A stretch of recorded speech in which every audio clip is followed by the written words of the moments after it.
Peace, love, knowledge, and freedom, and welcome to another exciting episode of Frail Conversations. And today, as you've seen from the title, we're going to be talking about a 300th episode. Well, no, we're having the 300th episode. We're not going to be talking about the 300th episode, but this episode I've been sitting on for a long time. It's taken a lot of twists and turns as I prepare myself to actually deliver this message and deliver this episode. It's not really a message. Well, it is a message in a way, but to actually give this episode, because, it's been a debate for me whether it's going to be a Soul Frail Conversations, whether it's going to be a regular conversation, or, you know what I'm saying? Because there were certain parameters I was like, the way in which I began the season, there was no way that it was going to end up on a regular season unless I would have threw a random impromptu out. So it was just so much that had to go into it. So I was like, you know what, I'm not doing all of that.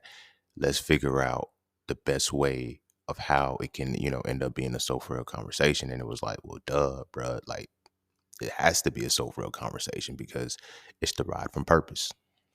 You know what I'm saying? It's derived from the essential reality of who you are. And most of the bulk of what I do and what I became in life was so Frail is always going to be the foundational piece of that. Why? Because everything that I do is fueled and rooted in masculinity. And not masculinity from the talking point and the commercialized version, but the actual depths of masculinity being the spiritual, mental, and physical embodiment of the essence of analysis and deconstruction. A lot of people wonder, where I got that from. You feel what I'm saying?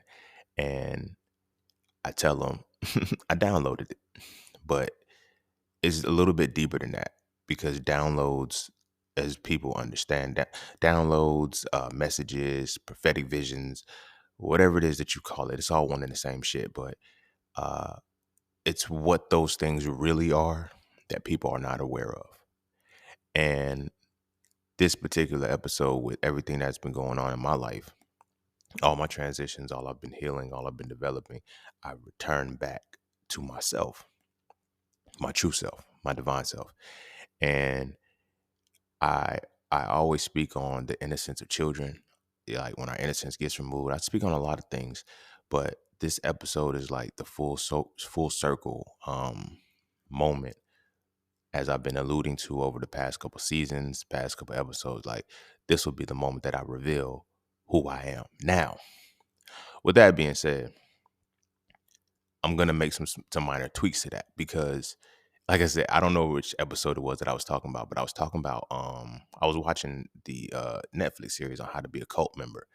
And this is one of the reasons why it made me want to pull back and like revisit this episode of how I wanted to address it, because in that it was saying that you have to get people to believe something about you that, one, they cannot achieve themselves, and two, that makes you larger than life, right?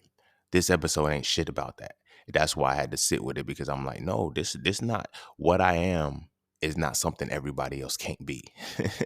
You feel what I'm saying? What I am is what I am, and everybody else can be that too in their own right. You feel what I'm saying? So if you follow me on Instagram, you know that if you look at my bio, it said just seen with a dash, with a, what is it, dash or slash? Either way, it's a line to separator. It said just seen slash my absolute self.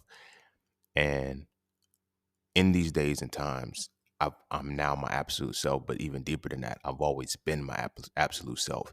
And I sedated it and I tainted it and I made it dormant because of the comfortability of the people around me. And we live in a space where when you are naturally your absolute self, it can hype you up. It can make, and when you're naturally your absolute self and people are afraid of that, what ends up happening is that they either inflate your ego or make you like larger than you are. It's like the phrase that goes, they'll raise you up to build you down. In other words, they'll exalt you just so they can humble you, right? But the truth of the matter is nobody can humble you when you are you. Nobody can exalt you when you are you. You feel what I'm saying? And so a lot of times in my life, there's been instances where I've been able to just still be and still stand firm in everything that I do, and nobody can understand why. When I'm going through good shit, nobody knows. Like when I'm going through bad shit, nobody knows. They just know you're still being you. You feel what I'm saying? You're still being you. And it's been this way since I was a baby. since I was a kid. But even deeper than that, it's been this way since I got hit by a car. And in that moment, I was able to see who I really am, see what I really am or what I really come from, right? In essence, I've seen what we really are, and what we really come from, and how we are supposed to truly tap into ourselves. So when people be like, yo, you're ahead of your time, you're ahead of your, no, no, no, no, no. I have no limitations on my mind that keep me from accessing my true spirituality. And everybody else can access their true spirituality, just have certain limitations on their mind. And if you've been following the full podcast from beginning to end, everything's going to coincide and make sense right now. All the information, all of the things that I've taught y'all, all of the things that I led y'all to are going to make sense in this episode. But before we dive heavy into that, be sure to follow me on Instagram at underscore just underscore scene underscore. Be sure to check out my website at iamjustseen.com to get all things that are just seen. To all those who tip, donate, and sponsor to the podcast, you are greatly appreciated. To all those who would like to tip, donate, and sponsor to the podcast, you can do so by clicking the link in the description of your podcast, not this episode, but the podcast itself. And Cash App and PayPal are just fine.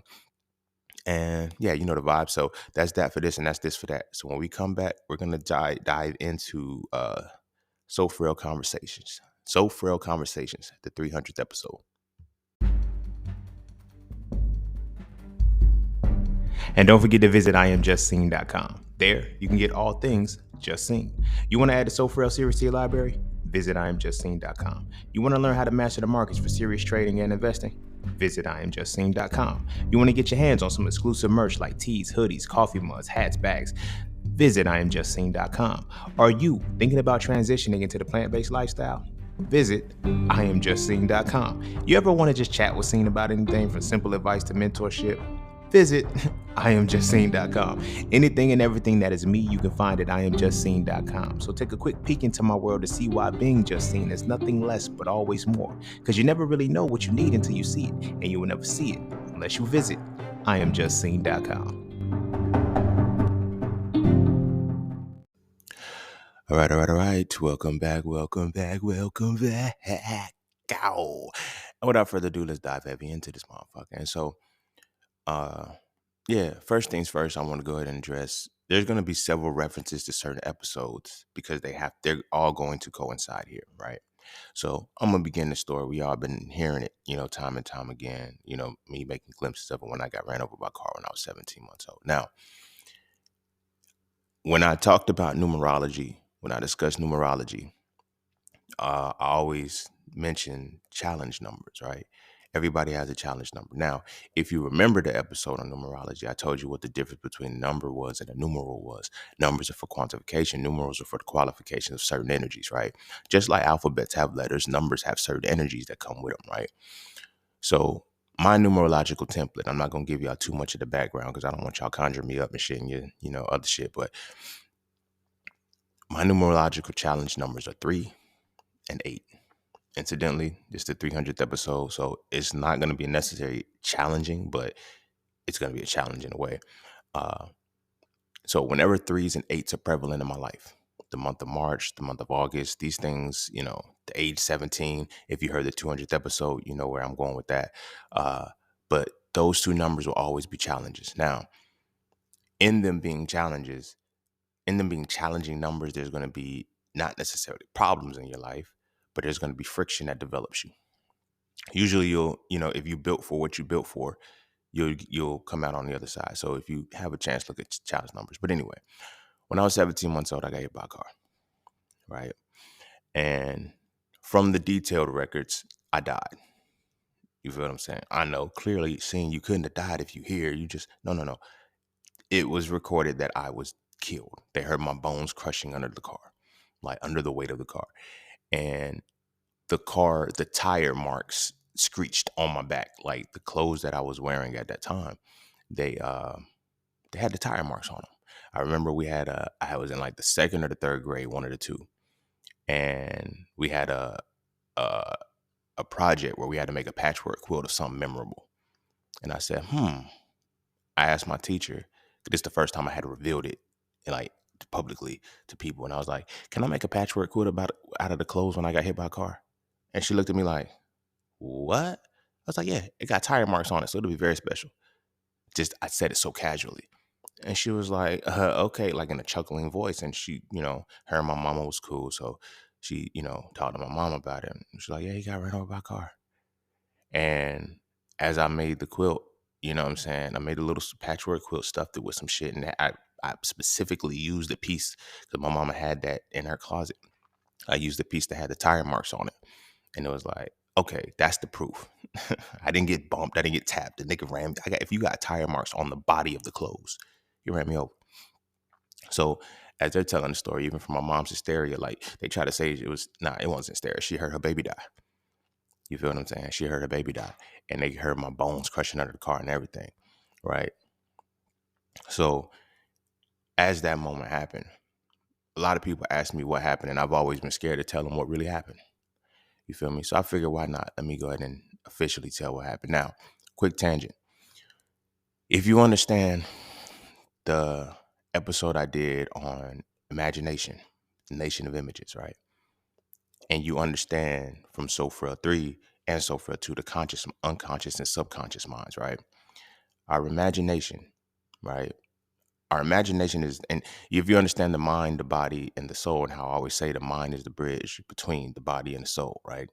And I talked about in the Tree of Life from So Frail 3 that once you understand the bridge and you get through the chakras and the necessary things, you can cross the bridge, but your bridge is dependent upon how strong your mind is and how well your mind is, right? Or how well your mind is programmed. So everybody has access to the spiritual side. Everybody can go to the spiritual side, but most people don't access it until they face a near-death experience or they face a significant trauma, such as heartbreak or even the death of a close loved one that triggers them into seeing the spiritual side. Now, the reason why the spiritual side is so crazy is because it is predicated upon our imagination. So now, when you hear me say the reason why I know so much is so I can't be confused, the truth of that is I know so much so I don't want anybody to have power over me, because knowledge is power, and he or she who has more power than you has more knowledge than you. Even deeper than that, why I understand words, why I understand vocabulary, why I understand anything that is in my mind, I need to understand it. Because the moment you don't have understanding, it can trigger a negative experience once you go to the spiritual side. This is not to say go astral project. This is not to say do none of that shit. If you notice, I never told y'all to do anything that, one, I have not done myself, and two, I understand what it takes to do. You dig what I'm saying? The things that I've encouraged y'all to do, that I've showed y'all how to do, I have left y'all instructions on how to do it, or giving you specific, inclusive instructions on how to do it. Certain things I don't tell y'all that y'all can do because I can do. One of those specific things is astral projection. Astral projection is when you have the capacity to go to the spiritual realm. Now, in the spiritual space, a lot of people say when you go there, I've heard religious people, oh, it's demonic. It's this, that, and the third. Astral projection is no, no, no. The reason why, and this goes into the mind, the reason why the spiritual side becomes demonic for ignorant people is because your spiritual side is based off of your imagination.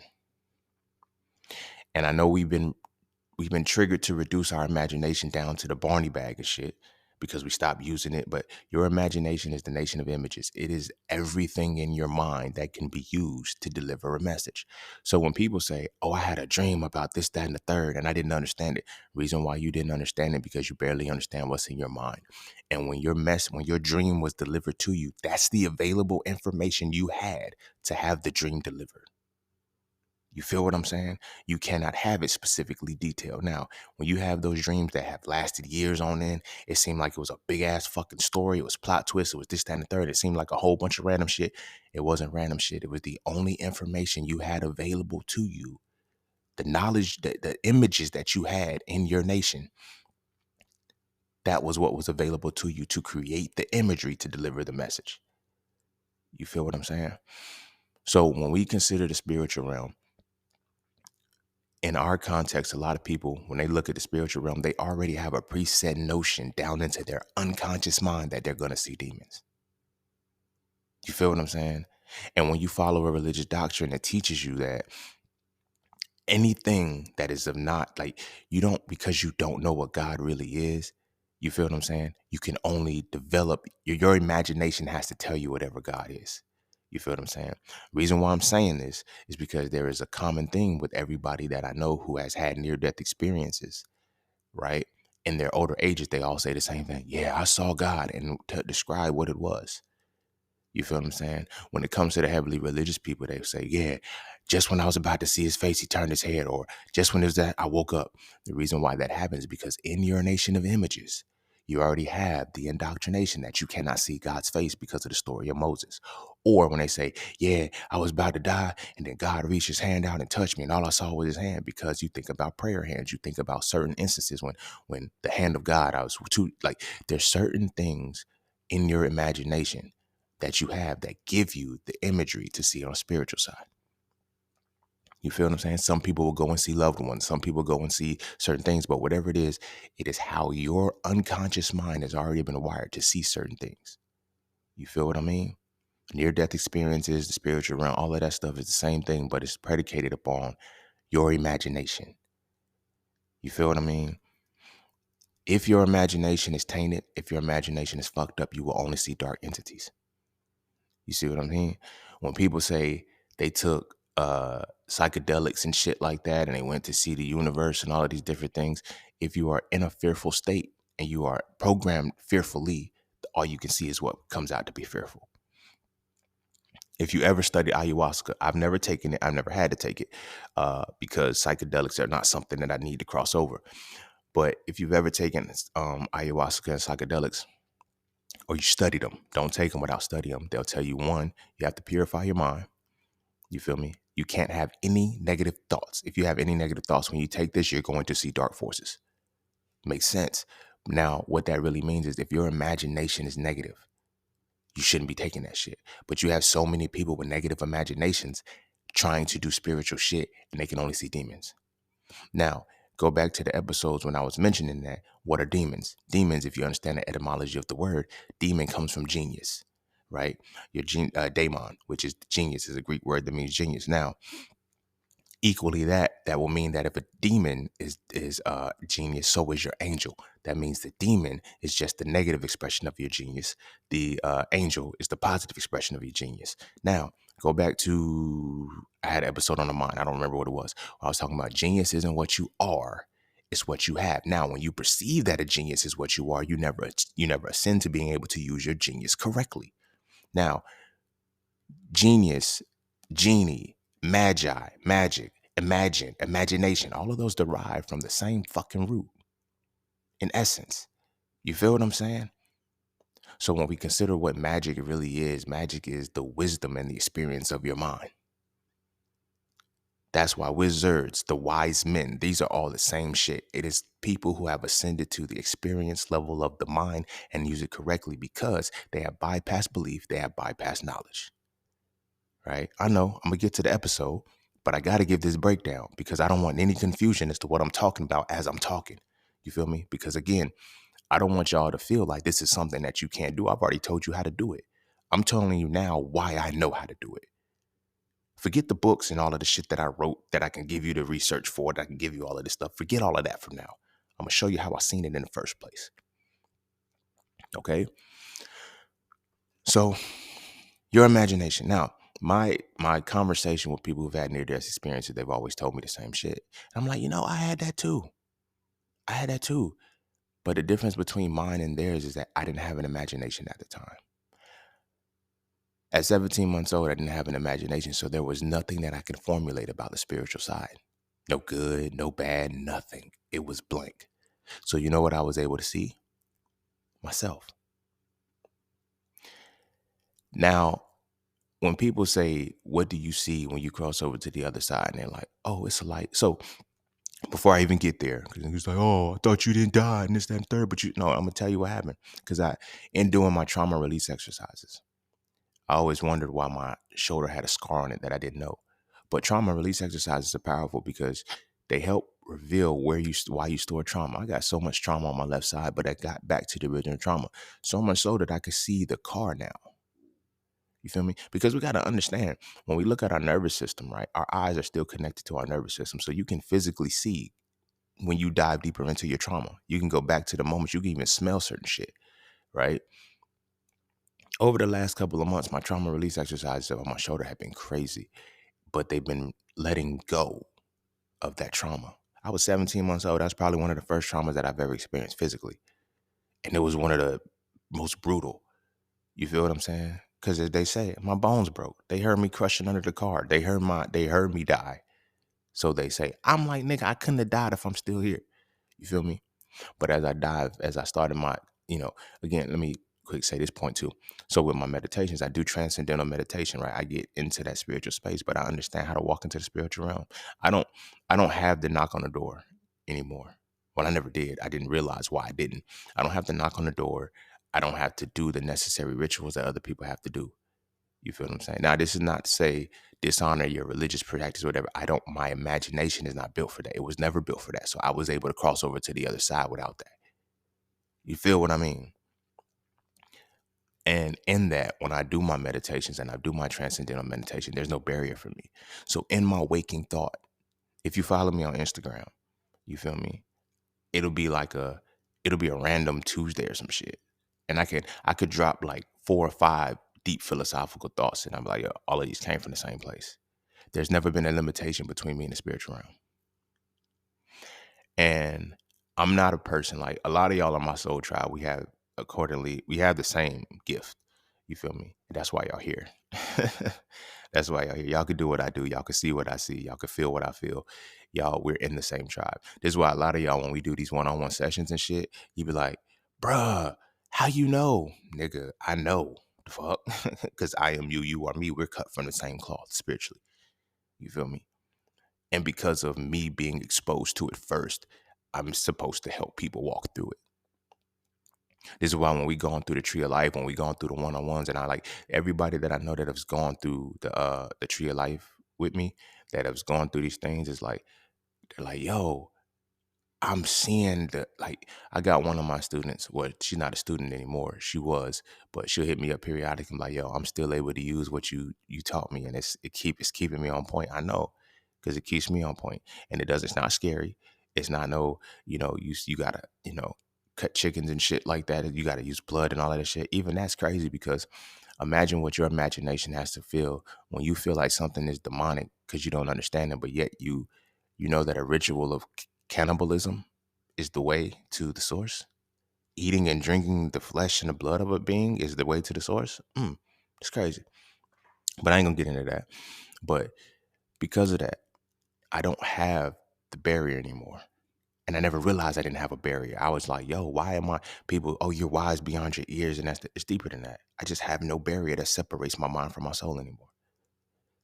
So when I study the antithesis of things, it fucks people up because they're like, yo, for example, when I had a conversation with somebody about the book Demonology written by King James, for one, their mind couldn't fathom that King James would put together both the Bible and demonology. I'm like, why are you so scared to study that?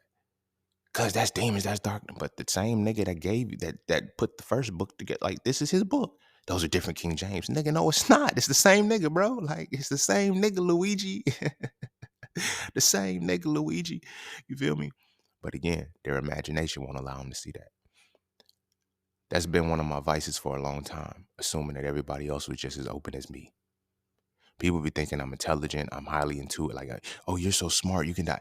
I don't have to learn anything because I remember it. There's no limitations to what I can do. So so challenges like coming into the market, I can see the shit before I gotta learn it. Those are things like being an entrepreneur is one of the things I can always see the end result and I don't have to see the path. But when I take the time to say, let me learn what the path is so I can walk this way.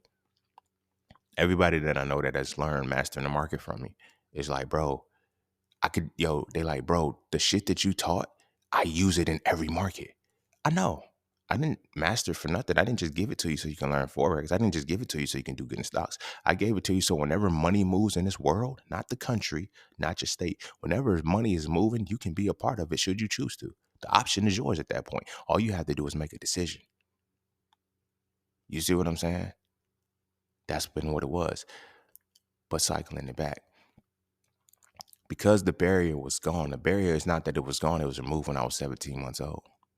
What they don't teach you about near-death experiences, about crossing over to the other side and all of that shit is like, you can't unsee what you see.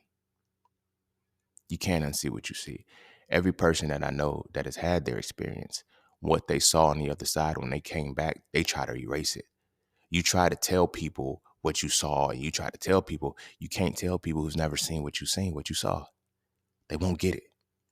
You feel what I'm saying? So when I say in a given day, I could just drop 4 posts, 5 or 6 posts that it's like people are like, yo, I was feeling that. I know you were feeling that. I felt it too. You know why I felt it? Because you were feeling it. You see what I'm saying? When it's time for me to give a certain message, it's not always for me. A lot of times they are for me, and I'm just telling y'all like a realization that I came to. But sometimes it ain't for me, especially the real deep, long ones. It's for one of y'all. You feel what I'm saying? But I'm intuitive with it. I'm tapped in to the point where I can go there at will. So much so that there's no barrier and the things just come into my mind. It just be sitting there. It's like a random thought. Like how people, can daydream and drift off and have random thoughts. Like downloads come to me like that. Sometimes it's a color. Sometimes it's a smell. Sometimes it's a full out thought. Sometimes it's some shit I got to break down. Sometimes it's a dream that'll wake me up in the middle of the night. Sometimes it's a motherfucking podcast episode. It is what it is. But it is because I never had that barrier. And I lost the barrier when I was 17 months old. So cycling it back to, when I tell people about, I talk to people about their near-death experiences. They're like, yo, when I went there, I saw this, I saw this. It's always the same thing. They tell you not to go into the light when you're about to die, or whatever the case may be. I ain't going to tell you to. I ain't going to tell you not to. But I'm going to tell you the common consensus. Everybody I know there was like it's not a white light. It's almost like a white room. If you ever watch Dragon Ball Z, maybe this is why I like Dragon Ball Z so much, but I don't know. Maybe it led me to this because of this, what I got expressed. But if you notice, every time I give y'all some shit, I have to have a reference point of what I'm talking about. There's a reason why I do that, and I'm going to reveal that and tell that as we go along. But I have to have a reference point as to why I'm telling you this. Why? Because if I don't, I dishonor the universe. You feel me? One of the universal, all of the universal codes say you cannot take away free will. Which means that, and if I do not provide you all of the necessary information, the good, bad, and the ugly, with what I'm talking about, I'm taking away your free will and I'm corrupting your decision. You feel what I'm saying? I'm taking away your free will and I'm corrupting your decision. I can't, in good conscience, knowing that I will be penalized for that, I can't do that. Now, because there was times when I forgot, because you feel me, as time went on with life, I forgot. There's when I had to learn a lesson. You can't fuck your students. A lot of the women that were in my space were broken women that I wasn't supposed to be having sex with. I was supposed to be healing. I was supposed to be guiding into healing. And while guiding them into healing, I was fucking them. I had to eat that. When I got heartbroken and shit, the rules came back. Like, you weren't supposed to be fucking her. You forgot, though. They didn't care why I forgot. When I say they, I'm specifically referring to the source. I'll break down source in multiple ways, but the reason why I say they, because it can manifest itself in multiple ways. But don't be on no legion shit like that's a demon. Because it's going to make sense what I'm talking about. Because even if you've read Frail 3, you understand that even if deities are in plural form, we're creating the image and likeness of a deity, right? But it says we, in the Quran, it says we create that, we will create man in our, we will mold man from the clay, or whatever the case may be. It says we, you feel me? Then also in the Bible, it says let us create man in our image and likeness. So when I say they, please understand that I'm talking about a singular source divided itself up into multiple facets. You feel what I'm saying? Because that's what it is, right? Now, because of that, that was always my vice. Women were my vice. Because those were the only things that somehow my spirituality wouldn't kick in. I get dumb as fuck. You feel what I'm saying? Hence why the 200th episode happened. Go back and listen to that because I'm not repeating that, but it ties into this, right? This is why I told that story when me and that woman talked, when me and the woman talked and she shook my hand, we went to another space. We went back to where we were supposed to be. We went back to where I went when I was 17 months old. And guess what? How old I was at that moment? 17 years old. The number 8 still, the numerology and the spirituality still connects. So she tells me, you can't do this. Like where you're going, you can't be doing this shit. You feel what I'm saying? Get your shit right. Same conversation or similar conversation I had at 17 months old. Now, the reason why It was different at 17 years old than it was at 17 months old because by 17 years old, I had an imagination. I was a hood nigga. I was a real nigga. I was a nigga who didn't give a fuck. 17 months old, I had no programming. 17 years old, I had all the programming in the world to make me oblivious to what my gift was, to make me oblivious to what it was to be connected to the source again. And even then, that's when religion started being put on. Religion was the biggest cap. It shut me all the way down. It shut me all the way down. It was like, yo, you can't. But in that regard, it was still given to me that you have to, anything that you learn, you have to go deeper into. Right? I knew that at 17 months old. So now, tying it back, that is a relevance point because what my imagination was is what dictated my spirituality, which now dictates how I connect to the source. Because now, what's available in your conscious, subconscious, and unconscious mind are the emanations that you now create that develop your spirituality. You feel what I'm saying? This is why whenever I be talking to, especially like religious people, they be like, God spoke to me. Well, what'd he say to you?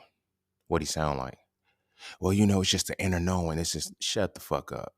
Everybody talk about it's an inner knowing. It's just something they can't explain. It's a soft voice. Nigga, it's you. You just scared to acknowledge it. That's why the voice can't get louder. And now when your imagination is set a certain way, you have to, when your imagination internalizes that it's outside of you, you can only take external explanations from it. So it's going to communicate with you, but it's going to communicate with you through the mediums in which you frequent. So now when your imagination is there, you can only hear it in certain sources. I mentioned this. I alluded to this when I talked about the homeless man giving me marketing advice. I alluded to this in previous episodes, but you can only hear from the capacity that you know. This is why I always say I know so much because I need to be able to hear whenever. You feel me? And it helped that I was a rapper. I was a lyricist because my intent, especially a punchline rapper, my intent was to always have a dope ass metaphor. So I started learning a lot of shit subconsciously. Didn't know why I was learning a lot of shit, but I knew then I learned a lot of shit to make sure my imagination never dies so I can always connect to the source when I need to. You feel me?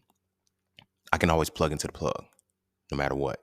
You feel me? And as I learned more and as I developed more, it opened me up more to what I was supposed to be explaining to the world. You feel me? So we go back, I'm 17 months old, right? Before I go back to that exact moment, let me go straight to the trauma release exercise. So I'm doing my trauma release exercises and shit. And as I'm releasing them, something hit me. I got hit by a dusty yellow car. It was like the color yellow was like, it was like a big bird color, but it was really drab and really dull, as if it hadn't been washed in months, maybe years.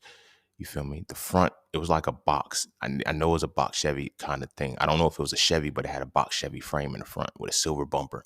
It was square, right? Uh, it wasn't a taxi though. The front of the license plates, it was so, I was so young. This was the early 90s. If you don't believe me, you can fact check this shit. The front of the license plates was the blue California license plate with the yellow letters. They stopped making those in like the early, I think I was like 4 or 5 when they started making the other license plates that were white with the blue letters. But when I got hit, it was a license plate that was blue with the yellow letters. I remember that vividly. And I remember when I tensed up when it hit me. I remember that I tried to defend myself against it. Not like I tried to stop it, but I knew that once I tensed up, I just dropped. That was my instinct. It wasn't something I had to think about. I didn't freeze. I just dropped. And the way in which I fell allowed the car to roll over me without killing me. And I know this because as I'm seeing the trauma release exercises, I know for a fact my knee bent in. It didn't break or anything like that, but the way in which I fell to allow my knee to fall in so the tire can run my leg over without breaking it. But the tire still ran me over. And it stopped on me. That's how I ended up with the tire marks. You feel me? And y'all can ask my mama if you don't believe me. Like, because I know a lot of motherfuckers be capping. They make up stories and shit for social media clout or whatever the case may be. But nah, I'm telling y'all this for a bigger reason. So it stopped on me. And then as it stopped on me, my mama jumped on the car. This is a part that lapses that only I know about. When She jumped on the car. She was like, my baby's under there. My baby's under there. Started beating on the car, and that guy backed up slightly. No, no, no. He didn't back up. He went forward because I had to be pulled from underneath the car, right? And when the car went forward, that's what it was. So when the car went forward, that's when they said they heard the bones break. You feel me? They heard me crushed, and it was like they had to pull her off the car, and she was like, they said, nah, you gotta, nah, ain't no way your baby made it. You feel what I'm saying? When I say time don't exist, I mean time don't exist. I saw everything in that moment. It's not like, you know, I say, oh, your life flashed before your eyes. Yeah, it probably do, but I ain't had no life to flash before my eyes at 17 months old. so it's like, I'm not downplaying the shit. I'm not downplaying the shit in there anyway. Like getting hit, that shit hurts. Like I stored trauma for 33 fucking years and shit. Like that shit hurts like a motherfucker. You feel me? It hurt like a motherfucker. That shit hurt like a bitch. But like I still feel it when I tense up. Like, you feel what I'm saying? Like but you know, when I went to the other side and I seen the source, it was just that nothing. It was nothingness. This is when you always hear me say nothing is everything and everything is nothing because it's still one and the same. You feel what I'm saying? It's everything in the world. This is when the illusion was revealed, was broken for me. And it was dope because I was exposed to the illusion before I had a chance to be blinded by it. Like that's the gift and the curse of all of this shit. You feel me? The gift was an insight that would eventually lead me to, but the curse is never having to go through the shit. Looking crazy all your motherfucking life. Because at the young age, you don't know how to rationalize. All you know how to do is express to people from your vocabulary. Now y'all understand why I'm big on words, why I have to use the right word, why I have to use certain things, because all my life being so young, trying to articulate myself, knowing that you're not going to understand me. You feel me? When my mama tells me about my first, I used to ask her, Mom, what's my first word? She said, boy, you ain't had no first word.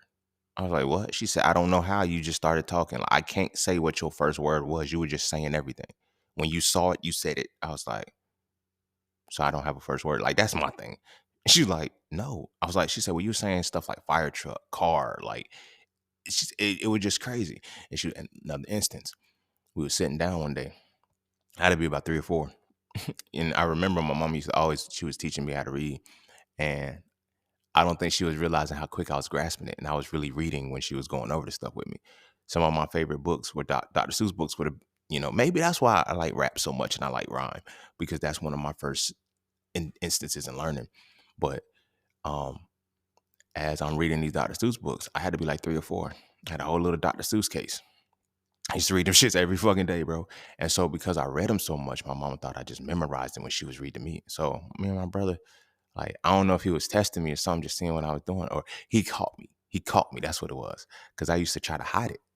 Because, you feel me? I didn't want to shock nobody because I know how to read. You feel me? And I don't only know how to read, I know how to read different scripts. It was like, I'll explain that in a second too. So my brother is like, I'm like 3 or 4. So my brother, he challenging me to read some shit, and I just started reading it. And my brother said, hey, Mom, you know Ray can read? And she was like, no, he can't. He said, I'm telling you, he can read. And she said, no, he can't. He said, he can read. She said, nah, he just be memorizing the stuff I be going. He said, Mom, give him something. And she gave me something random, and I just started reading it. And then she was like, he said, I told you. And I'm looking confused, like, the fuck is y'all doing? Yes, I can, like, what? She was like, you can read that? I'm like, didn't I just read it? Whatever. But that was one of the instances. Now, fast forward a little later and shit, I had to be like 6. I never forget this moment, 5 or 6, because this was hilarious to me, bro.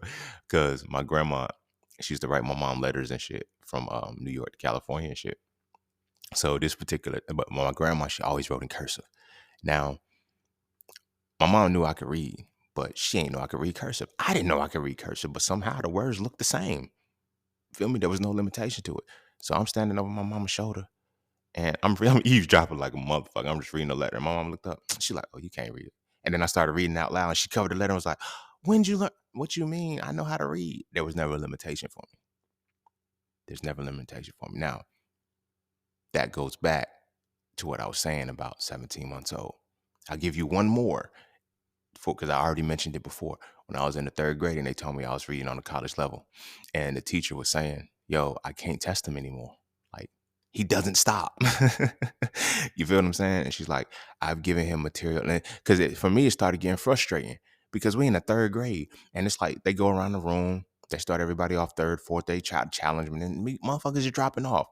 I was in this motherfucker for a good 2 weeks still reading by myself. I'm like, am I stupid, nigga? The fuck? I'm like, why do I keep reading?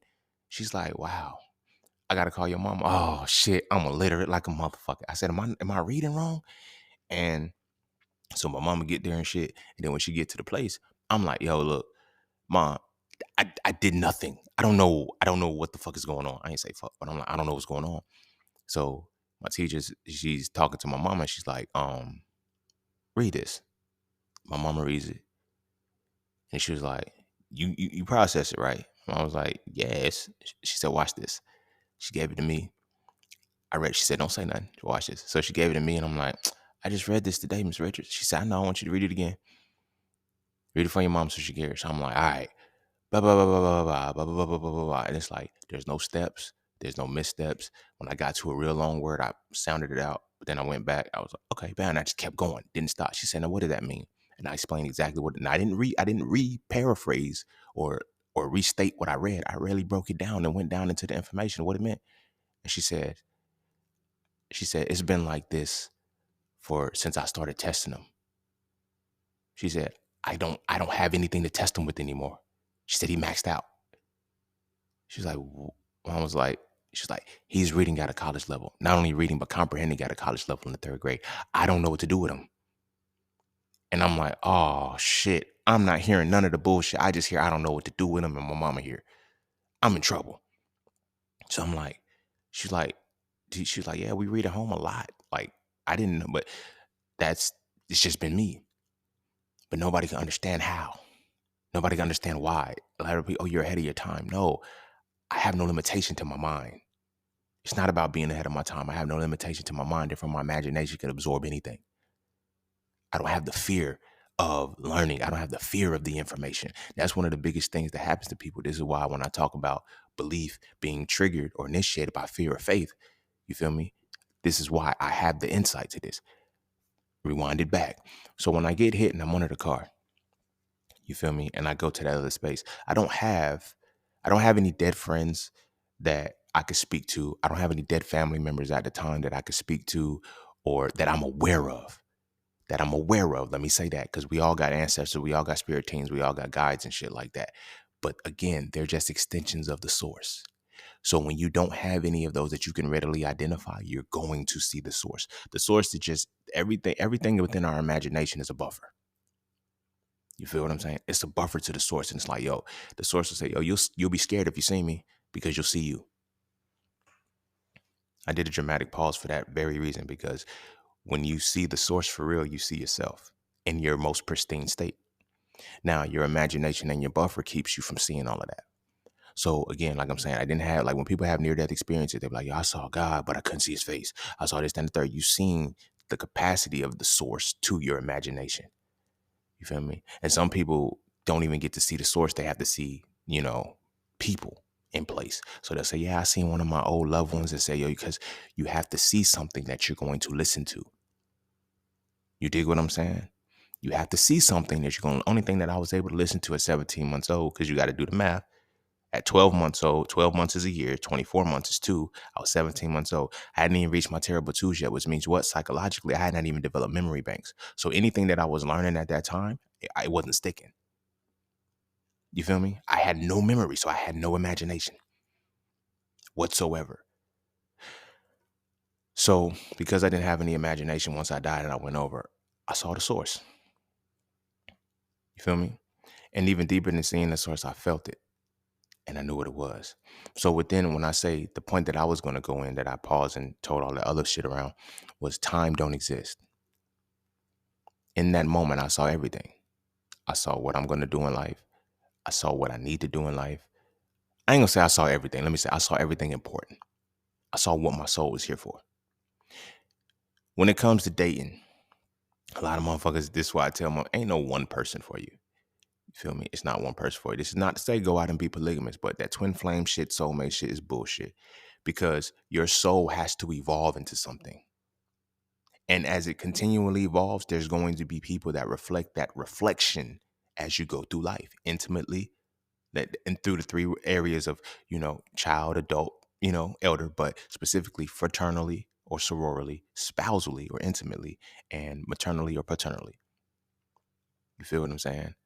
Elderly. So there's going to be people that reflect you in those ways, so you can always know who you are. We be looking at the circles that we involve ourselves with and can't realize that everything about our circle is a mirror. In some way, shape, or form, we're being reflected back to ourselves. You see what I mean? It's not until it's important for us to know who we are that we go into a hermit mode after we've experienced enough reflections to sit with them. We experienced enough reflections of ourselves to reflect on ourselves. I'm going to do a dramatic pause so we can digest. We experienced enough reflections of ourselves to reflect on ourselves. But they don't teach us to do what? Reflect on ourselves. They teach us to point the finger at everybody else and say, you ain't shit. You did me wrong. You fucked up this, that, and third. You stored something negative in my imagination that I am required to flip into positivity. Now you understand why I say your purpose is found on what? The other side of your pain. Exactly. So going back to the source, the original connection when I crossed over and shit. Time don't exist, so I was there for a long time. And I got to see it. I saw the definition of masculinity. I saw what I'm here for. I saw what I'm supposed to be doing. I saw the moments when I'm supposed to be doing them. I saw the impact of, this is why when I tell y'all, deja vu is to let you know that it's the reminder that you're in the right space. You've already seen it. You already know. And it's the thing about already seeing it is like when people say you have a predestined life, it's because the soul doesn't come into this place without a plan. You feel me? But it's on you and your daily interactions to know what that plan is. So now, a lot of people, this is going to ruffle some feathers because I know how y'all get. I didn't ask to be here, Mom. You did. You didn't ask them to be your parents. You didn't ask to be here, but your soul planned to come in through them. That was the plan. That was the plan. You feel what I'm saying? As an entrepreneur, and this is not just, I'm not shameless plugging or no shit like that, but I'm expressing something. As an entrepreneur, right? You don't have success without systems. You feel what I'm saying? When you are an entrepreneur, you have to make a strategic plan to do certain things and then go into it and do it and then do the necessary things along the way. You feel me? Your soul is no different. When your soul decides to incarnate, like you got to think about it. A lot of times we don't even realize the significance of our soul. Our soul chooses which mind it needs to have. Our souls choose which body it needs to have because it decides this is what I'm going to do when I get there. It's not happenstance. None of this shit is random. And we look at it as not random, as if there's a divine ordinance that is higher than us, that is like a puppeteer. It's not that. You, as the reflection of the source, are coming into this world this way, specifically to complete something. And it's to complete the plan that it needs to complete. Now, when we look at God, Allah, Jehovah, Krishna, Buddha, Jesus, like I know when I say it, it sounds disrespectful. It sounds disrespectful when your imagination is built on you understanding from the perspective you have. But I don't have that same limitation, so it's not disrespectful. It's actually very respectful. You feel what I'm saying? Because I'm acknowledging everybody's individual deity. And I'm just telling y'all, look, it don't matter what you call the motherfucker, it's still you. And that's the reality that they don't want you to get to. And this is why also they tell people that they're crazy for talking to themselves. You know your plan. They teach you to stay in your head and fuck up your imagination so you throw your plan off. This is why even in the Bible it says, train your child up in the way that they should go. The way in which they soul had already planned to come into this motherfucker was already preordained. By them. By them. You feel what I'm saying? It's about the self. And it says, okay, this is what I'm going to do. So now, I'm going to make it make sense a little more if it's not. When we go into the source, when I went into the source space and I'm convening with it for the first time, I got everything that I was supposed to get. It wasn't like I had to see anything. There was no buffers for me because I had no imagination. There was no buffer to say, hey, I'm your auntie, I'm your great grand. Now, this is not to say don't honor your ancestors, don't revere them, because again, the more your imagination gets tainted, the more you need those things on the other side. You dig what I'm saying? The more your imagination gets tainted, the more you need those things on the other side. Our imaginations are created and predicated to serve the purpose of a European or white supremacy, whatever the case may be. So you have to realize the communication they have to get through you is not through the communication that has to get through to you has to be filtered through imagination that's told you to hate yourself when you need absolute love to complete your purpose. Do you know how hard it is to get your messages across to yourself? You feel what I'm saying? So again, when I was in that space, I was revealed everything that I came to do. I came to write books on masculinity. I came to do Hitting It Raw and the Hitting It Raw booking course. I came to do Mastering the Market. I came to do these things because my soul already knew what the world was. All of our souls know what the world is before we come. We don't come in this bitch by accident. We know exactly where we need to be, what challenges we're going to take, and how we're going to do them. Everybody says, "Oh, you be watching like the memes and shit," and people be like, you know, how frustrated they get when they got to come back to the earth to play. When you understand what you really are, you realize you chose this you planned for this. That's why you make it. You ever notice why you get through your hard times still? Even though they hard, you find a way to get through because that's your plan.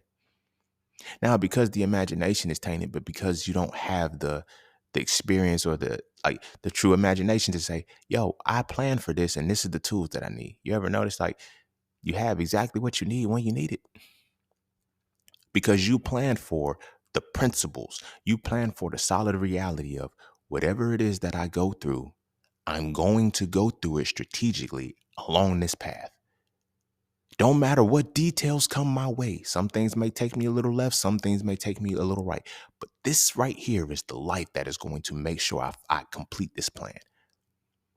Everybody talks about, what their mission is, what their vision is. Like, no. I know exactly what my plan was because I told myself what my plan was. A lot of us have to figure out what our plan is. You feel what I'm saying? You have a small window to expose your plan to your parents and your family so they know what it is. A small window. When you first learn to walk, you learn to talk in that small window when you develop in your words. They encourage you to stand up and speak. And then once you start speaking, you have a small window to actually learn the right words to tell what you are.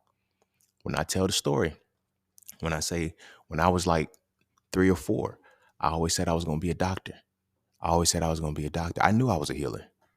I knew then, like I knew, I just didn't know the words. Because here's another thing about it. There's no language in that space. I wasn't speaking English when the source gave me my message. I wasn't speaking none of that. Like, that's the thing about it. Like, people be thinking that, this is why I say, when they be like, yo, prayer works. No, it don't.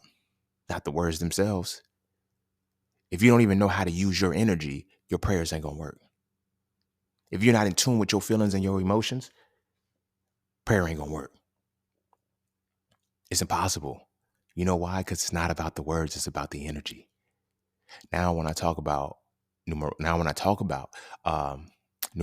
and I talk about how the words play themselves out and how the words are the qualifications of energy and the numbers are the quantifications of energy, y'all starting to see what I'm talking about because I seen it. Again, there were no words for me because I didn't have an imagination. So what I showed myself, what I was supposed to be showing, this is what I saw. You feel what I'm saying? All that other shit was just, there's just no words to it. I saw everything I was supposed to see. So when I tell people I don't learn anything new, I remember it. And then when I talk to people and I'm like, you don't either.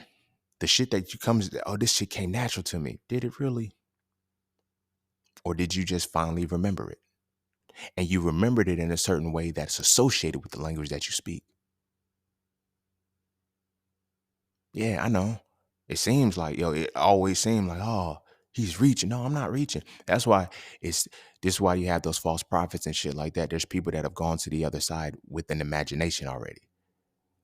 I was able to go without one. So this is why I can tell you what's really over there. It's nothing dark. It's nothing light. It just is. And you're going to see everything should you have the capacity to see it. Now, this is why we have the chakras. This is why you have the language that you're supposed to have. I don't want them speaking their own language, because when we spoke our own language, we understood what our language was telling us about our souls. That's all language is. The language of the culture of the people is designed to tell them how to acknowledge the plan that they soul came incarnated for. You feel what I'm saying? Harriet Tubman, when we look at the story of Harriet Tubman and shit, how does it start? Oh, she hit her head, and next thing you know, she was freeing niggas. And she knew exactly where to go. How?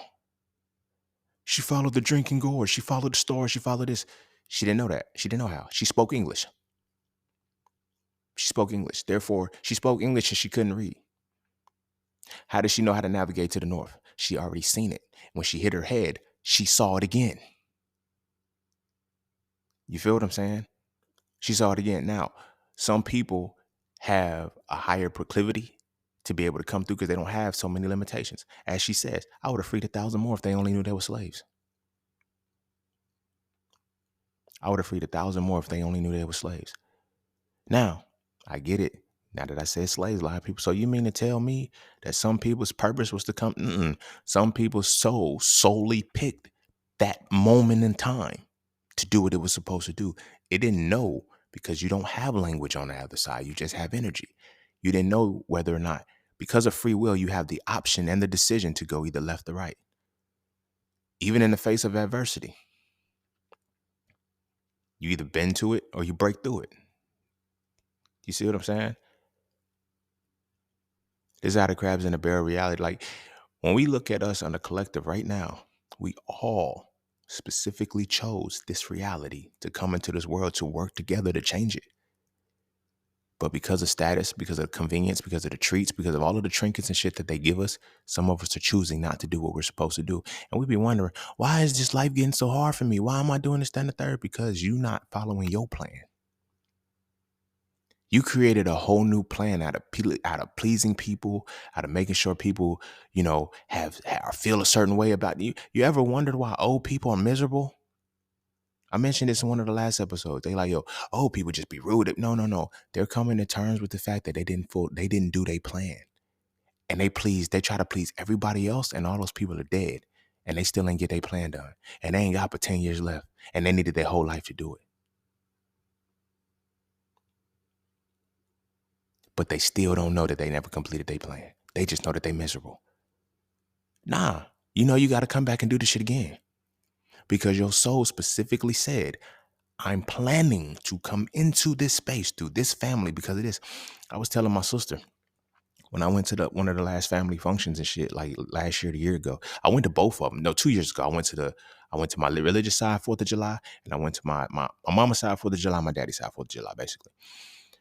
And when I went, I said, yo, I know exactly why we were not supposed to be around them. Either side. I didn't grow up around my religious side because that would have sedated me. I didn't grow up around my paternal side, my ratchet side, because that would have sedated me. But they were still extensions of me. Because again, it goes back to the reflections of the people around you are how you need to reflect on yourself. That's it. That's the cheat code. We get mad and we hate the people. Oh, this person, I got trauma from this. I got trauma from that. Your purpose is on the other side of your pain. So is your joy, but we don't have enough joy in this world to even know that because we don't balance it. But the people you interact with, good and bad, are reflections that you need to figure out on your own. These are timestamps and benchmarks so you can say, my soul, I'm moving a part of the plan. This is why when you get deja vu, you ever notice when it feels like life is going good? You ever notice you don't really get deja vu when your life is bad? Nobody ever remembers that part. You got to be having a good ass feeling. You have to be in a good ass space, a good ass moment, a feeling of love. You have to be feeling in a positive space to have deja vu. Sit back and think about all the moments you had deja vu. I bet you was feeling good. And if you wasn't feeling good, you was probably feeling neutral, minding your business and shit, but you was in a good space in your life. You never had deja vu when things were going bad. Because things wasn't supposed to go bad. Because that wasn't a part of the plan. You fucking up the plan because you don't know which way you were supposed to be going. Because again, on that other side, you feel what I'm saying? You just have the energy. And you're going to see moments. You're going to see glimpses of shit that it's like, oh yeah, you're doing what you're supposed to be doing. You feel what I'm saying? So when I convened on that side, when I saw Source, I saw me. I saw me in my pristine state. But it wasn't me in my pristine state. It didn't look like me, like the physical shell and shit like that. Because by 17 months old, I had not even at 17 months old, I don't have memory banks. So even if I'm looking in the mirror, I don't know what I look like. I don't have the vanity yet of myself. A lot of shit like that we don't talk about. When we talk about memory and a child's memory, we don't really acknowledge that a child don't know what they look like yet. You feel me? You didn't start being told, you didn't start knowing what you look like till you registered yourself in the mirror. Sit with that. Which means who you truly are was who you thought you reflected in outside. It's not until we go to schools and shit was like, oh, you ugly, you're not attractive, you this, that, and the third. Like, and it's until those things start to attack you, and now your original image of who you thought you were and who you know you are is blinded.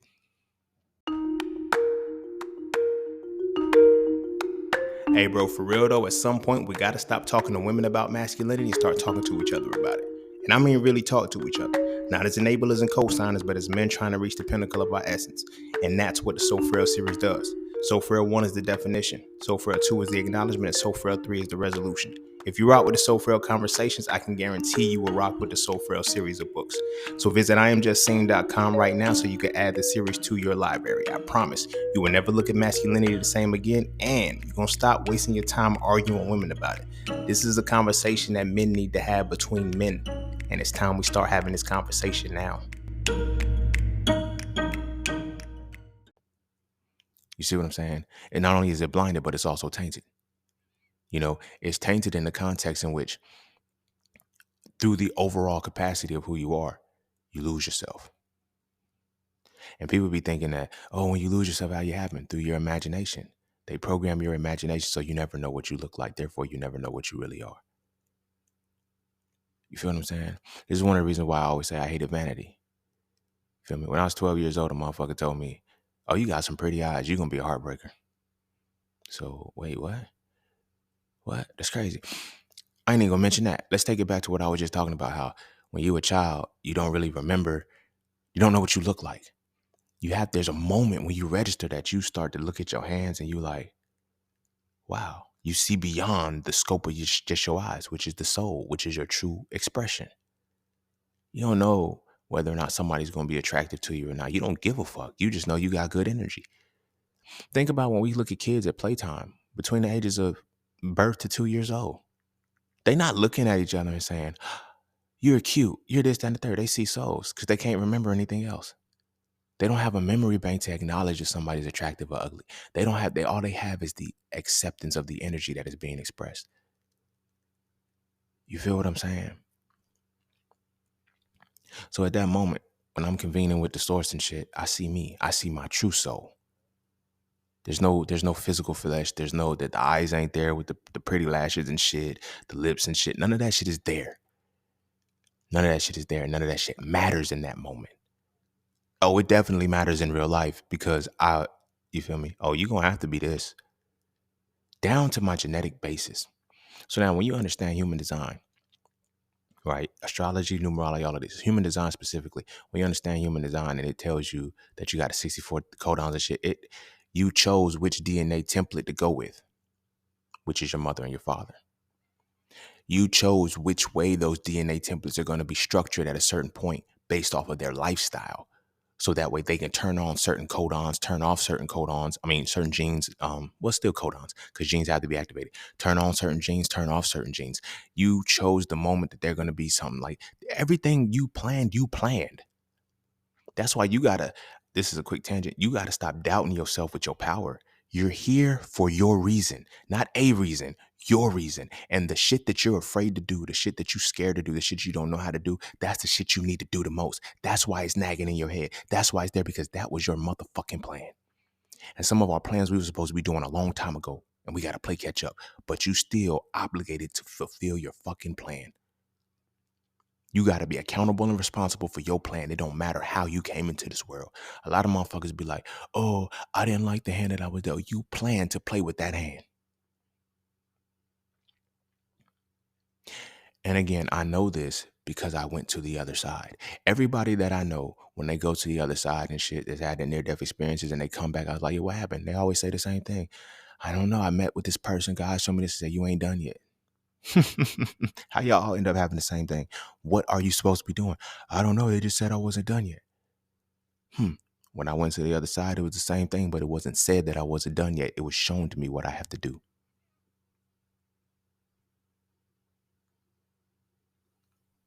It was shown to me what I have to do. Masculinity, that whole concept, the 3 books, like if y'all follow me long enough from the time I wrote it, y'all remember when I wrote the first one, I said, y'all know it's a 3-part series. I had not even had the book yet done. I mean, the whole, I didn't even have a conceptualization for the second and third books yet, but I knew that it was a 3-part series. That was an accident. That was a part of the motherfucking plan. When I knew that, okay, bet I got to write another book on, nutrition and all of these different things. I knew certain things. I knew all of these moments were going to happen. There's a lot of things in your life right now that you probably dread doing, or you probably know is going to come at a certain point. Everybody be like, I got that ominous feeling that I know something is happening because it's a part of the plan you already laid out.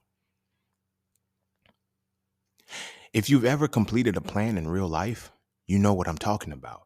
Because you plan according to your resources, and your resources are to do certain shit. So you know the outcome of what the hell is going to happen to you.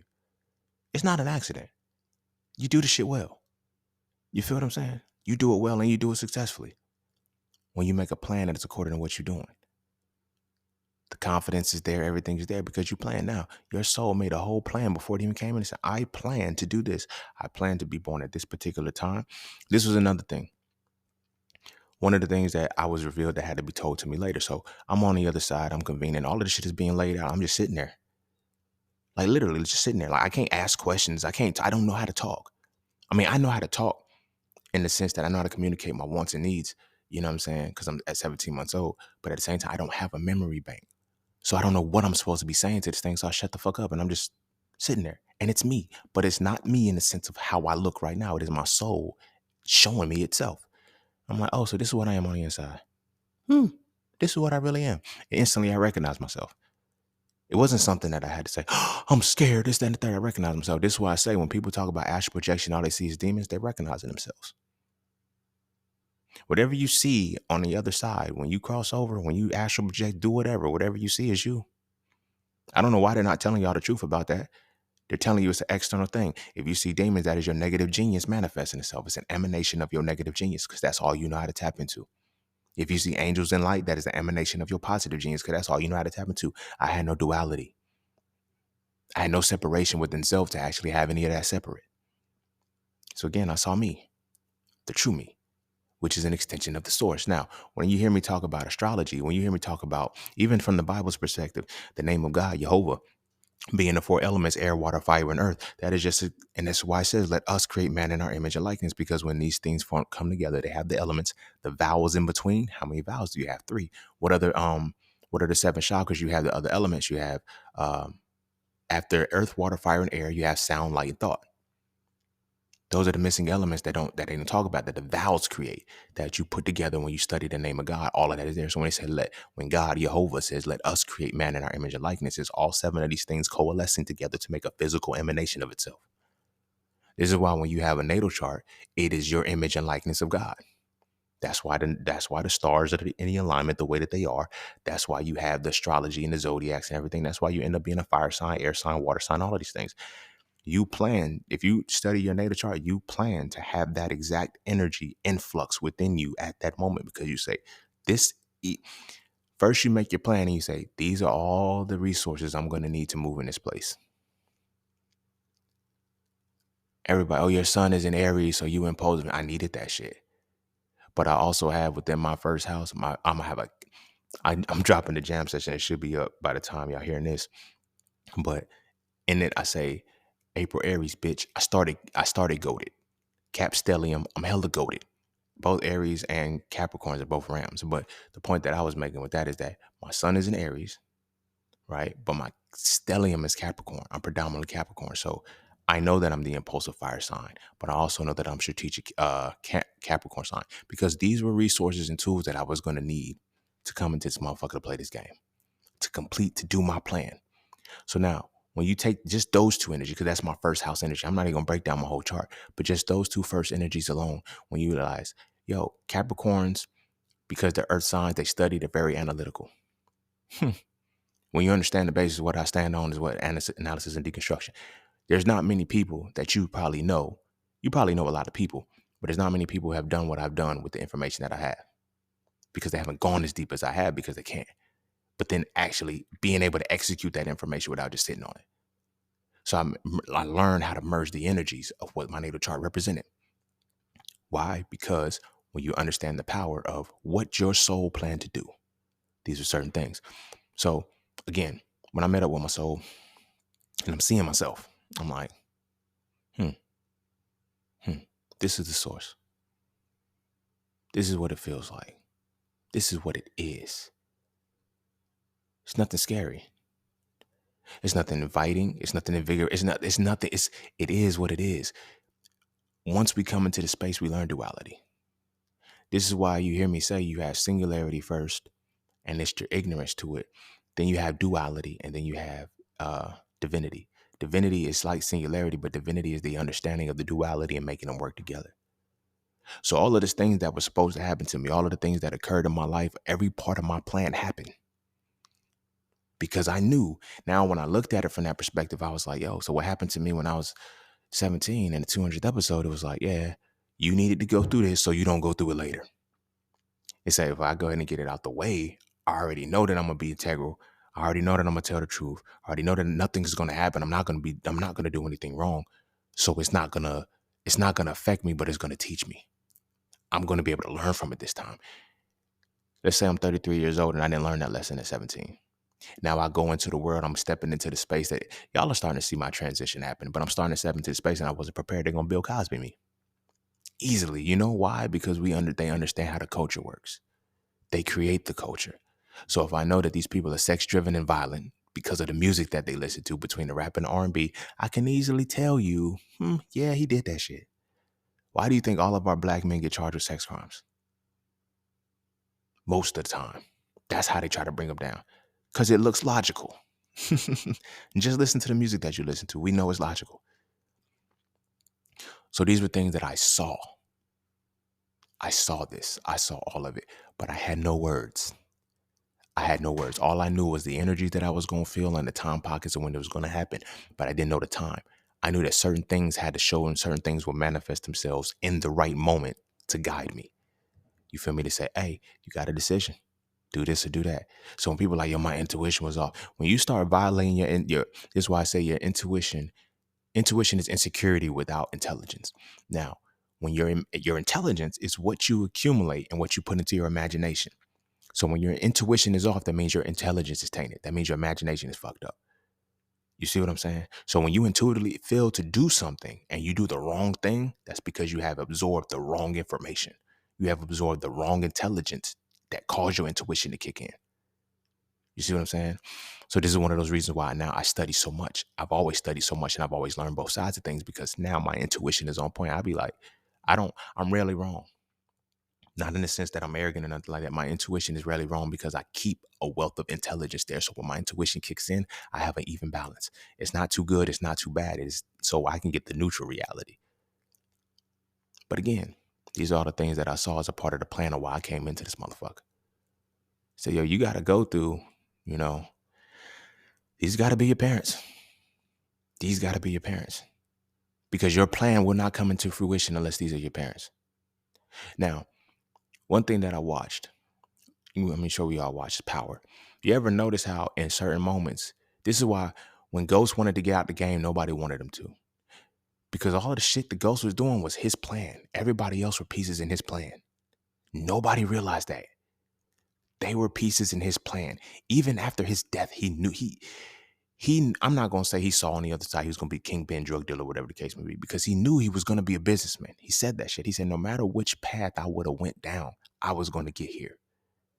To the governor's seat, he said, it didn't matter if I would have went to Chode, if I would have went the right way, if I would have met up with you. It didn't matter. I was going to get to this point. But that's one of the powers of the universe. Because even if you get to the point, if you went the wrong way, you still got to eat that karma. See, karma is not good or bad. You feel what I'm saying? It's the results of our decisions. Even if you arrive at that point, you're going to get to that point. So when he died, you feel me? It's because you went down the wrong way. Yeah, you got there, but you still went down the wrong way. That was your plan. That's why everything Ghost did, if you pay attention, it was so strategic and it always came through. You see what I'm saying? Like when he told Angie, yo, I'll give you Lobos, but you can't have Tommy. She's like, you burned me. I told you can't have Tommy. You should have took Lobos. But you just had to keep pushing it. You had to keep pushing it. You're a part of my plan. This entire network, this distro shit, I planned this. Everybody else is just in it. And I got to use them according to how I need to use them. You feel what I'm saying?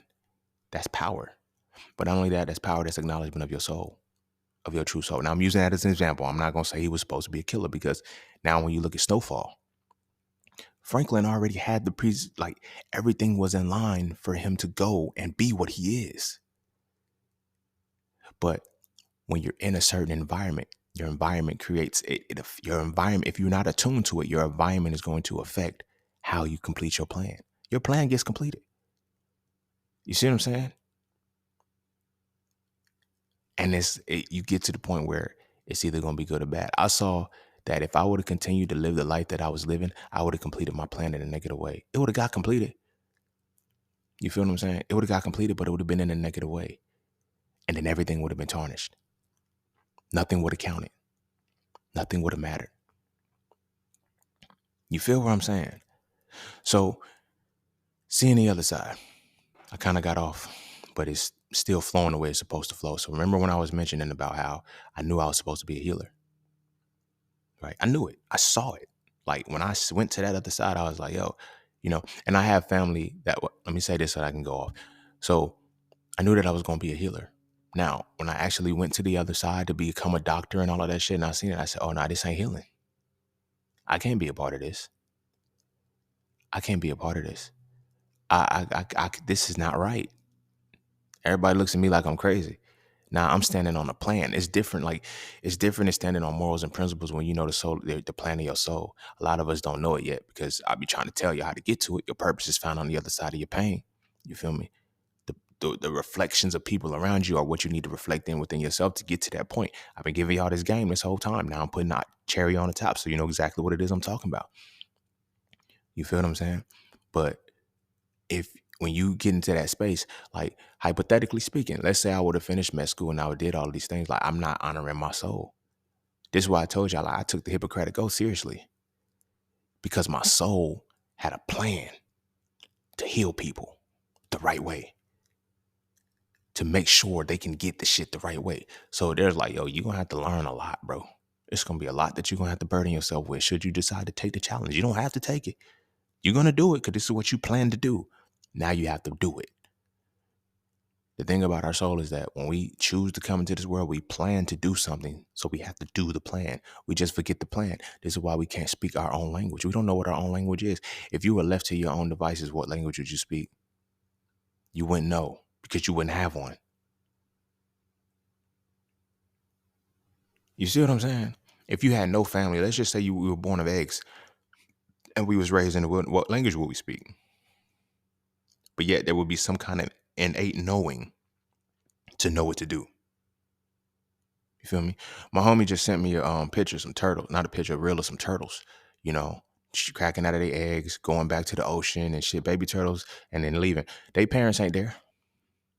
The mamas come and dig the holes. They plant all of the little shells and all of the shit in the sand, and they leave. They don't come back. They don't even know if they're gonna see their babies again.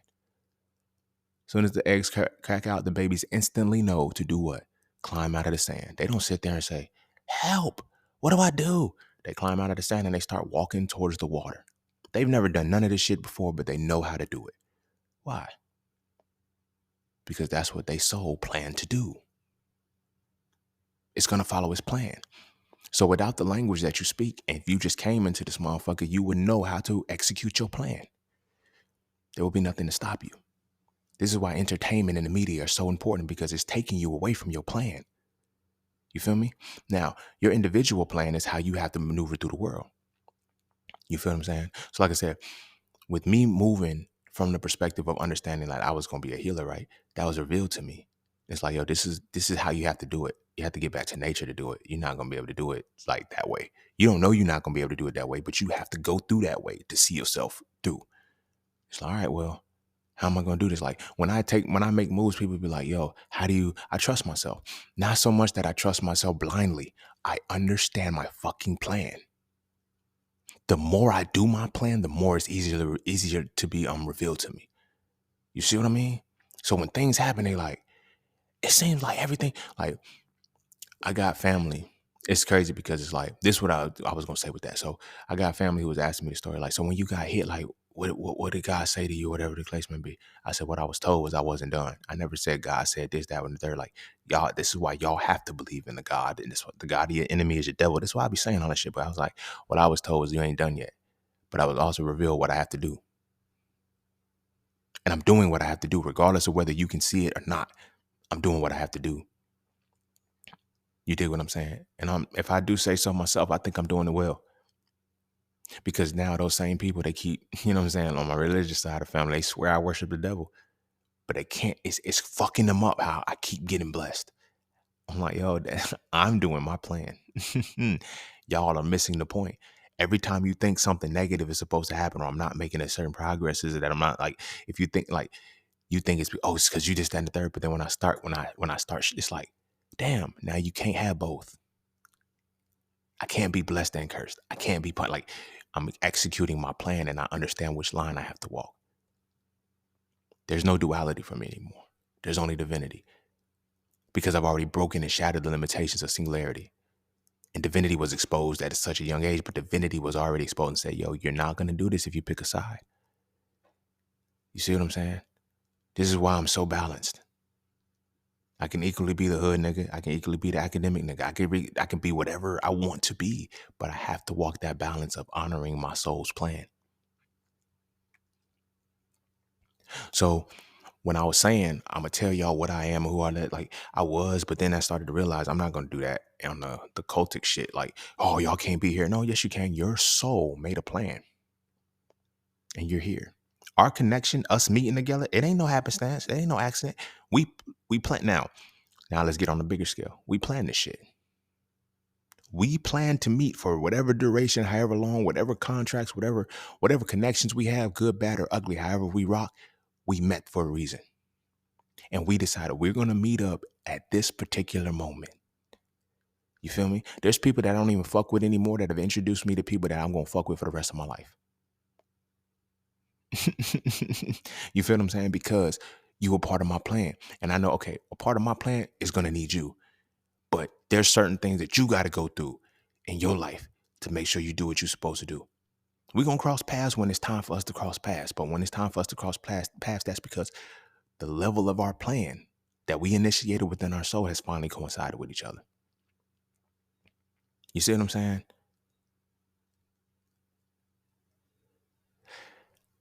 Being able to see the other side objectively, unbiasedly, without any interruptions, without any delusion, without any manipulation, it was such a beautiful reality for me. And I'm glad it happened. And my soul is like, yo, bro, you're gonna have to go through this shit early if you're gonna like this is the plan that we're gonna do. Let's go ahead and knock this shit out early. You feel me? Because you're gonna have to experience everything. You have to be so attuned to everything that nothing like people would be like, I have people ask me like, how do you not forget anything? It's because everything's an experience for me because of the way my mind is open. I don't store shit as good. I don't store shit as bad as, oh, I gotta forget about this. I gotta remember that. It's like, no, this is gonna be useful someday. It's like, you know how you playing your role play game and shit, right? And you don't know what the fuck this potion is for, but you pick it up anyway. Feel me? Fucking you skip 3-4 levels and all of a sudden it's like, hey, do you have the potion from the Lake Minnetonka? And it's like, I do. I don't even know why I grabbed the motherfucker, but here, you can use it. You feel me? That's how I treat life. You feel me? That's how I was told to treat life because it's like, you never know what you're going to need as long as you have your tools and your resources. So again, now we're looking at it on a bigger scale. Every soul that planned to come in this, they chronicled it. We think that we know natal charts so we can have relationships and shit. You know the timestamps. They fuck with the calendars. They fuck with all of that shit. This is why I be telling people, don't focus on the time. Focus on the energy you feel. The new year doesn't start on January 1st. No, it starts on April 21st or April 19th, whatever, the spring equinox, right? They know that. They don't fuck with the energy of the universe. They fuck with the energy of the calendars, the timestamps of the calendars to make you fuck up. This is why a lot of people, I'm going to start my New Year's resolution on the 1st. That's why you'll never complete your New Year's resolution, because every year you have an invigorated start for your plan. They know that shit. But if you start on your energy and you defeat yourself in a time when you're supposed to be sedentary, when you're supposed to be resting, you feel what I'm saying? It's going to fuck up your reality. So now you're not even going to have the momentum to draw on the correct energy when the actual spring energy kicks in. You feel me? You can't spring into action because you coming out of you're trying to hibernate. That's why a lot of people fail at their goals and their dreams and their New Year's resolutions. It's not by accident, because they understand the collective that came in between 1985 and 1995, the late 80s, early 90s babies, they have their natal chart aligned with Pluto and Scorpio. Again, a collective of us, y'all, a generation of us said we're coming back at this time to do something. Look at Pluto energy and look at Scorpio energy. It's transformative energy. In a time when the world needs to be transformed the most, the transformative people are not in a position to transform it. In the time where the world needs to transform the most, the people who are designed to transform it are not able to transform it because their root chakras are blocked, because they don't know how they're going to survive. The housing market is fucked up. We're all in debt to our eyebrows because we went to college. We did everything they told us to do. Why do you think they told us to do it? Because they don't know what plan our individual souls have, but they understand the incarnation when it happens. You feel what I'm saying? Your individual soul, for me, my individual soul as a part of the plan for transformation was to come in this motherfucker focused on health, focused on masculinity, and focused on money. I don't know why. I don't know what the reality of that is, but those are the things that I was told to focus on. And I was told that my purpose and my plan was to perfect those to a science in which it doesn't miss and it transforms the people you involve in that. Everybody who knows master in the market right now, who's gone through the course, who's, done the EWE or whatever the case may be, they look at the markets like a plaything now. Everybody who's not in it, they like, oh, I don't want to learn it. I got to do this, that, and the third. I don't have the time. I have this and the third.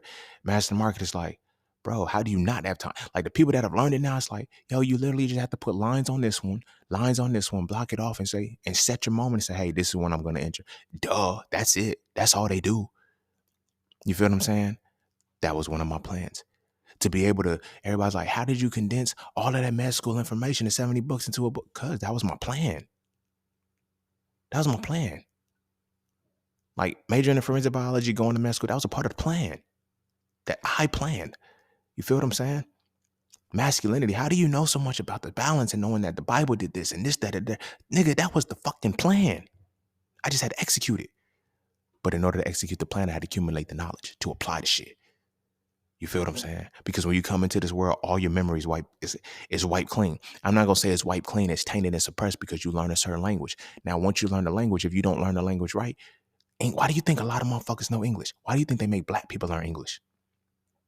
Why do you think English is supposed to be the quintessential language? Like, that's the forefront language of commerce, trade, all of this shit. You have to learn English. Why do you think English was such an important thing to learn? Because it's the hardest thing to learn. It's the hardest thing to learn. Why? Because if you cannot communicate, you cannot access your soul. If you cannot access your soul, you cannot redefine your plan. You don't even know how to acknowledge and articulate your plan. All you can do is say, I don't feel purposeful. I feel empty. I feel missing. You feel like you're not doing the plan you came in this motherfucker to complete. You feel what I'm saying? When I decided to go to Fayetteville State University, you know what I'm saying? Everybody, you should go to Duke. You should go here. I'm not going there. I didn't even apply nowhere else. I said, I'm getting into Fayetteville State. And it was like, how you know? I said, when I applied for Fayetteville State, I said, I'm going to Fayetteville State and major in forensic biology. I ain't looked up their curriculum. I ain't looked up none of that shit. When I got there, the program was only 2 years new. They didn't even get accredited yet. You feel what I'm saying? But it was necessary because my graduation class was what got them the accreditation and pushed us number 2 in the state in the forensic science program. No, let me rephrase that. Let me put put us on our pedestal. You feel me? My cohort, my graduating class of 2012, May 20, 2012, 05, 05, 12. I will never forget that. When we graduated, our credentials and our numbers is what pushed the our forensic program as an undergrad degree to be number 2 in the nation. That's among PhDs, master's levels, everything. We were number 2 in the nation.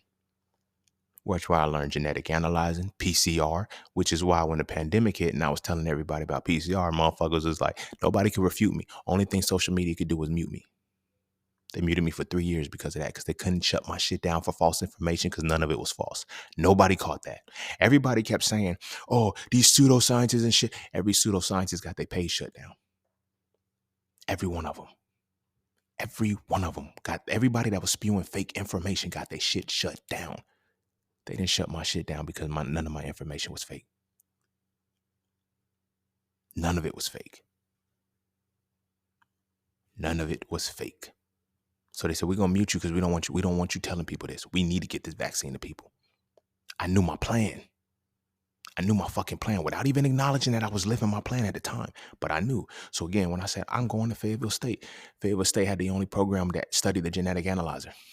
So after we not only studied PCR, we did it. So when I'm telling motherfuckers, PCR ain't gonna give you no motherfucking analysis of no, nigga, they collecting y'all DNA. And then what happened right after that? 23andMe got bought. The genetic pieces got bought by who? Pfizer.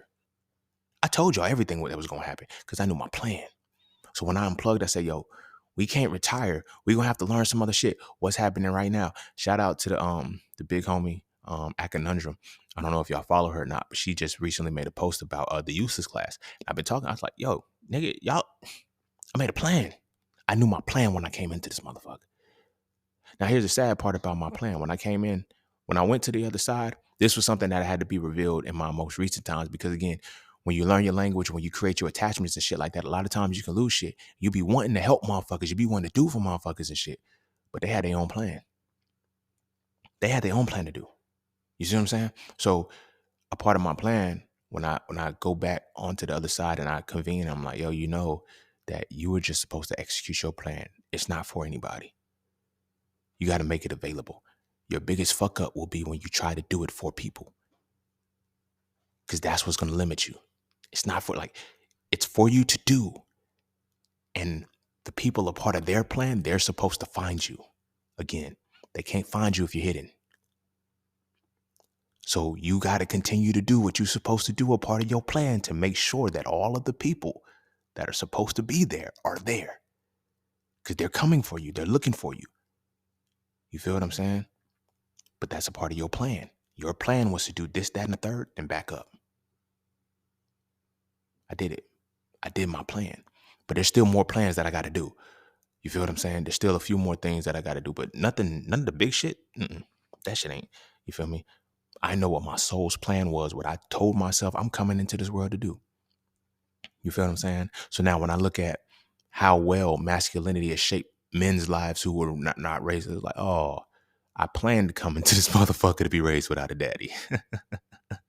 Because I be telling the story, I'm like, yo, my family didn't break up until I came into this motherfucker. Like, I'm reminded constantly, yo, 4 months old was when we, like, damn, y'all can't even last 4 months with me. Oh, I can't have him in my life at all. Like, y'all can't be. I have to be in complete isolation for the duration of my life. You feel what I'm saying? Me and my siblings, we joke a lot, but, I tell them they my parents. Like, my daddy was gone. My mama had to work 2 and 3 jobs to just keep the roof over our head. He was daddy and she was mama. Like, that's it. You see what I'm saying? Like, that's how it was for me. They were my parents. And we're siblings. Like, that's different. But it all played its role. It all played its role according to the plan I knew I had to complete. All of the friends that I met, the colleges I went to, the moments, like when I went to Dominica, I had to go to the school in Dominica to learn about medical school from that perspective. Interacting with the people, learning the cultural history, because even that learning the cultural history of the people in Dominica, it taught me, oh, I see what they doing. This is colonialism. This ain't education. They isolated these people on a small island, built the school, and that's their only hospital. Okay. Okay. I see what the fuck going on. But it was ultimately all a part of the plan. One thing about it is like, because I always knew my plan, I didn't know how to slow down. Because again, there's no time. Being that you revealed your plan at such a young age and you revealed everything about it. See, the thing about it, our plan is never hidden from us.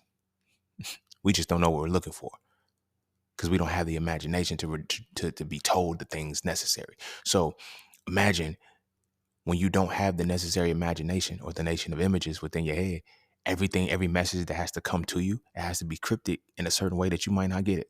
So now you got to go ask other people. A lot of our messages come in through from a religious perspective. Now we go ask a religious motherfucker that ain't a part of our plan. What does this dream mean? Don't be having people interpret your dreams. You interpret the dream. It's your dream because that's the shit in your imagination. Ask yourself, why is that associated with certain shit? What did I store this memory for? What did I store this bit of information for? And why is it coming to me now? Whenever people come to me to help me interpret their dreams, yo, can you tell me what this dream means? Nope, but I'll guide you to it. You can ask anybody that's ever done a session with me, anybody that's ever booked a session, wanted to know what a dream meant with me. I walked them straight through the dream. I didn't tell them what it meant. And like, what does a dream mean? Nigga, you tell me the fuck. What was you thinking about? Well, I remember this, that, and the third. Okay, what does that signify in your life? Okay, this, that, and the third. Okay, now let's put it all together. What's the story telling you? That's how you interpret a dream. Because that is all your imagination holds for them to deliver the message. It's like, yo, you could have been more specific. You could have gained more knowledge. Don't nobody want to talk about that part. You feel me? We love to look smart, but we hate to gain. We love to look smart, but we hate to gain the intelligence because it makes us look stupid in the beginning. You see what I'm saying? When I got to give you all these messages for the podcast, it's only because I know so much. And I know so much because I have to give you all these messages. And it ain't just for y'all. I have to give these messages for people that ain't even here yet. Like if I die before my time, you feel me? My kids, they got to have, if I want to have them, they got to be able to still go. You see what I'm saying? When I seen on, again, another piece of my, a part of the plan, the movie, the Black Panther movie, all of that is a part, all of that fits within my plan. It fits within all of our plans so much. Like whatever is detailed in your life, you feel me? I don't remember much about the fucking movie in Black Panther, but when the father told T'Challa, if I have a father, have not prepared my children for my death, I have failed. Wow. So if I do this before I have kids, yes, that was a part of my plan. Make sure you have all this shit done before you bring babies into this motherfucker. These are all things that I saw when I went to the other side. But because I had nothing to define it, that's the double-edged sword. When you don't have the information to define it, you don't think there's anything there. And then you have to be revealed to these things. But as you learn more and as you grow more and as you develop your information and your knowledge base, that's when things are revealed to you. When the dreams come to you, you ever had a dream so detailed that you didn't even have to question what it meant? Because you had all of the information that was required for this particular expression to be given to you. Now, when your shit be spotty and it's like one part of the dream you in the classroom, then you blink and the next thing you know you in a hospital, but you ain't hurt. Then you blink again, you standing outside. Why the fuck do you got to go through so many different phases? And it's not a seamless thing because, nigga, this is the only way you can hear what I got to say to you. If you can piece this shit together, then you got it. But it's based off of all that you know, all that your imagination holds. You feel me? Now, the thing about the near-death experiences and the thing about them, what they do is they open up the heart chakra, right? The heart chakra is the bridge between the physical and the spiritual side. You feel what I'm saying? When your heart chakra is shattered, it only happens during near-death experiences or heartbreak. Sad thing about heartbreak is that when it does break our heart, they teach us to stay sad. Oh, you got to grieve. You got to mourn. You got this. Nah, this is why I always, when I looked at how our ancestors treated death, you feel me? Yeah, you mourn in the beginning, but then you celebrate it for like 40 days. Because you celebrated the life because you respected the duality. All that, like your absence and your presence have to be balanced to create your essence. That's what you celebrate, the essence of the person. Their essence is now amplified because their absence is strong, but their presence is remembered. You see what I'm saying? And that's when you build the essence. So when we face death in a tragic way, or experience death when we face it, when a loved one dies, when we have a heartbreak, that's why you got to get through those spaces. That's why I put that in a tree of life. You feel me? When I got through my first heartbreak, when my first heartbreak happened, that was a reminder. That was another, yo, get back to your soul. Get back to your soul. You feel me? Get back to your motherfucking soul. And when I saw it, it was just like, oh, okay. So as I'm getting back to my soul, I'm getting back on track. My interaction with her was for me to get back into the Bible, for me to learn the Bible the way I learned it, learn religions the way I learned it, to learn these things. It was a part of my plan. All shit that had been revealed to me before I had a conceptualization of what it was. Like all of this shit was laid out in plain sight. Like, let's say I walked into, this isn't what happened, but I'm giving it to y'all so y'all can visualize it. Let's say I walk into a museum. You feel me? And everything that I'm supposed to be looking at, all of the shit that's of value is posted up on the walls. You feel what I'm saying? The art is there and everything. It's just like, boom. I'm walking in and I'm seeing everything. I'm seeing this. I'm like, that's crazy. That's crazy. Damn, I got punched in the mouth. Shit. Damn, nigga punched a nigga in the mouth. Damn. Oh shit, I'm in a classroom. Oh shit, I'm here. You see the images of what you planned out to happen. Now, are these the individual images of me seeing me? No, that's not what I'm saying. I'm using that example so it can paint a bigger picture. So everything that I was supposed to know that was a part of my plan was there. You feel me? And I was able to identify what those moments were. All of them. All of them. There's still things that I got to go through, but they're now predicated. This is why when you hear me talk about your life is like that Michael Jackson, Billie Jean video, every step lights up a new way. And that's a part of it. Gets you closer to the plan that you were supposed to follow. You're going to have moments when you get off your plan. I do. But everything is still a part of the plan. Because it's like sometimes you have to take this detour. Sometimes you have to go this other way. You feel me? You be thinking that, yo, this is not like, that's just the beauty of what it is to have an ordained plan. It's not that a deity gave it to you. It's you choosing that this is the plan you have to complete. So now, when we're creating the image and likeness of our deities, whatever they be, God, Allah, Jehovah, Christian, Buddha, we're deciding, I'm separating from you to come into this physical plane to do something. For some of us, it's to do nothing. No, I'm not even going to say that. For some of us, it's to do something that we choose not to do nothing with it. They reduced us down to being breeders to where our greatest accomplishment is our children.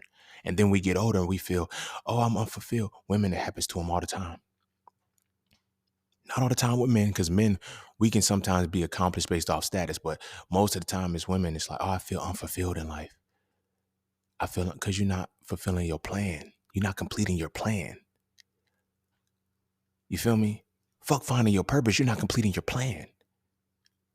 That's why it's hard to get to your purpose, because you're doing what somebody else planned for you. You feel me? Once I got into med school and shit, and when it really hit me that I was like, yo, you're not following the plan. You know how like when doors close for you, when shit happens, that's because you're not in alignment with the plan. Or the part of the plan you were supposed to get out of that is done. That's it. All right, redirect. I know it's going to be hard. You feel me? Part of my plan was this. I'm gonna say this and I'm gonna start trying to wrap it up, because these are the things that when I was in med school, I accumulated so much debt. I accumulated a lot of debt. And when I left, it was like, how you gonna pay it back? You gotta go back to school. You gotta finish. You gotta this, that, and the third. I was like, I'm gonna pay it back. I ain't gonna do it this way though. I'm gonna have to figure out another way. But something in me said, there's a different way. You gonna figure out how to do it. And when you do it, buddy, you gonna do it. But you're not gonna do it this way, because that's not a part of your plan. You feel me? When my grandmother got killed, that's when it was, oh, this won't my plan. This won't my plan. Yeah, it wasn't your plan. Your plan was always to be a healer. And it was revealed, it was reminded back to me when I got into med school. And I'm telling these people, because I wanted to be a forensic pathologist. And I'm like, the reason why I want to be a forensic pathologist is because they study diseases. And if I could find the disease and I can figure out what causes it, now I can revert. I don't even have to do that shit no more. I realized, nigga, I didn't even have to go to school for that. Because I did that anyway. When the doctor said that my sister couldn't get pregnant, I'm the reason why she has a child now. Nobody wants to give me my credit for that. They keep saying, oh, no, that's because she prayed and she doesn't. No, nigga. She had been praying for years. I think they were married for 7 or 10 or some shit. But she had been praying for years. I said, watch this. Watch this. Eat this, drink this, and fuck with me. I trust you, bro. I know you do. That's why I'm not going to fuck you over. When I made these things, it just happened. You feel me? It was happening. I didn't even think about it. I knew what to do. When I made my Neferbaka minerals, my Neferbaka vitamins and shit, everybody was like, what made you do? I don't know. I just knew to do it. I knew exactly this quantity. I knew this thing. I knew blah, blah, blah. And I knew this. One of my homies, she has multiple sclerosis and she went into a bad flare up and she couldn't move. I said, I got you. I'm about to send you something right now. I chefed up some Neferbaka and shit. Well, I was already chefing it up and I already be sitting for the duration of time. I said, look, you're going to take 1 tablespoon in the morning, 1 tablespoon at night for the first 10 days. Then you're going to go to 1 tablespoon. She said, bro, when she got it, you feel me? She took it. She took the tablespoon in the morning. And then as she was getting ready to take the table, she said, bro, it already reversed it. I said, what? She said it already reversed it. Not only that, when she went to the doctors and shit, her A1C levels had dropped. And they said, we have never seen A1C, because she was like diabetic or pre-diabetic. And it was like, it usually takes about a year to 2 years for your A1C levels to drop 1 point. She said, what did you do? I said, you better not tell him. You better not tell him. One of my other homies and shit, he had an irregular heartbeat. I put him onto some shit. He said, yo, I went to the doctor, bro, and they said my heartbeat normal. He's like, what? He said, I'm like, what? He said, yo, I've always had arrhythmia, bro. My shit always beat irregularly. It beats normal now. Thank you. I know. I do this. And it was always something I always knew because it was a part of my plan. You see what I'm saying? But knowing that, it's like, yo, you're not going to be able to do anything that you can do without certain credentials. So you at least have to get this degree. You at least have to go down this route. You at least have to do these things. Right? But now it's aligning. And my plan is manifesting itself in full time. You feel what I'm saying? The final piece that I got to do is now get back into my music. That's it. Being a lyricist, like, that shit is so fucking easy. And people are like, yo, how do you, like, it's the plan. It's a part of my plan. Now I know how to tap into the music. I know how to tap into the music, bro.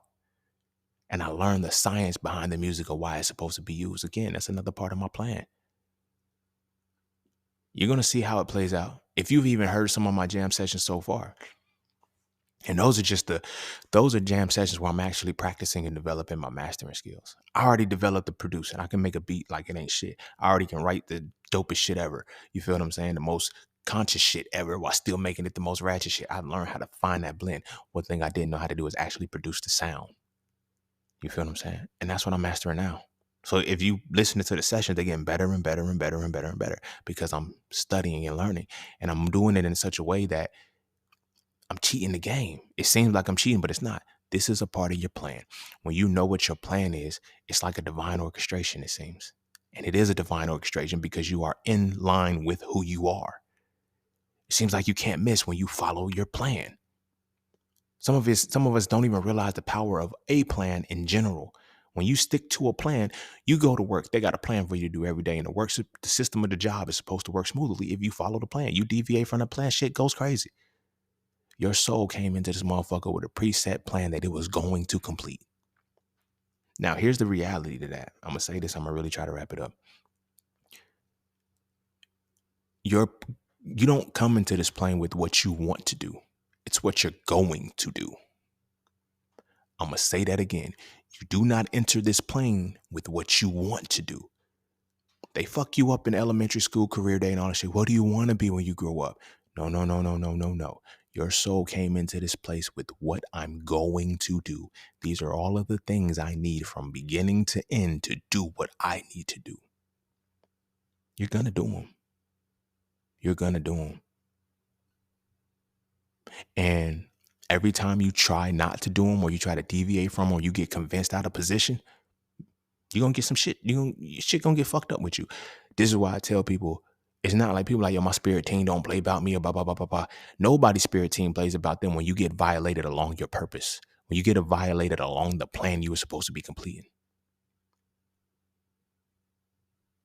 You see what I'm saying? Nobody plays about it. Now, the reason why you get so, like, people like, oh, but you know, it's equally, yeah, and that's why I tell people, it's equally going to be just as damaging when you fuck up somebody else's plan. Nobody talks about that side. Those people whose ancestors don't play about them, they don't tell you about how fucked up shit happens to them when they fuck up somebody else's plan. I know, nigga, I done fucked up a few plans. Along the way. When I look at the karma that I received from my heartbreak, and I look back over the situation, I said, damn, I did a lot of y'all dirty. Fuck regardless of the rules that we said. Oh nah, she knew what this was. I was honest with her. I was always honest with them. But then I had to start looking at it from a bigger perspective.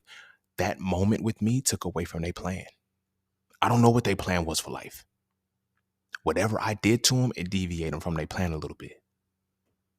Now, because I had deviated so many, even those little 1 degree deviations and shit, them shits add up karma wise. Boom, I got hit with everything at one time.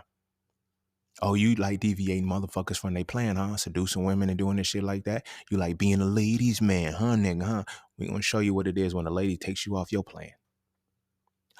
Nigga, I was putting her on hers. I know. Her meeting you was a part of yours. Her meeting you was a part of hers. But her doing what she did to you was a part of yours. And it was a part of yours in the context that y'all could have ended amicably. Like I said, me and her, we broke up when I was 6 months in. I knew the relationship was done. You got all you were supposed to get. She got you back in the church. She got you back in the Bible to study. That's all that your relationship was supposed to give. Ain't no baby supposed to ain't no baby supposed to be made of this. Ain't nothing out of that. But you chose to stay because society convinced you that you got to be a real man. You got to fight. You got to stay through the shit. Now, look at now. She graduated early, got all of her degrees and shit, got a good job and everything, and then left you the fuck alone. Nigga, that's what she was going to get done anyway. You were just a catalyst for it. Because that's where y'all plans align. And that 6-month time frame where y'all broke up and was on good terms, but she started breaking down, crying, and was guilting you and saying this, that, there, we're supposed to do that. And you went back. That's where you fucked up. You started deviating from your own plan at that time. And then you had to go through the heartbreak to say, nigga, see, it's only going to get worse if you stay with her. You feel me? Because this ain't a part of your plan. You feel me? And a lot of times, like I said, that's exactly where we end up, and that's exactly what happens to us. We're in a space where we're violating the plan our soul set to come into this motion. This message right here, this episode right here is designed to align you back. I can't tell you what your plan is because I don't know.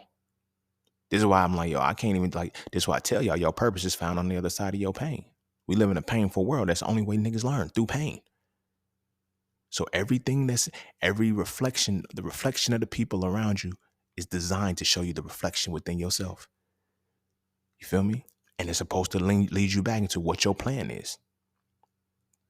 I know a lot of people right now that are living their plan. You feel me? They're living a plan. And that's what you're supposed to be. You're supposed to be completing your fucking plan because the universe, you're going to get it done. This is why when you hear me say the universe, this is why I don't always say God, Allah, Jehovah, Christian. I either say the universe or the source, specifically the universe, because the universe means the opposition of the one. Uni is one versus opposition. That's all it's ever been. The opposition of the one.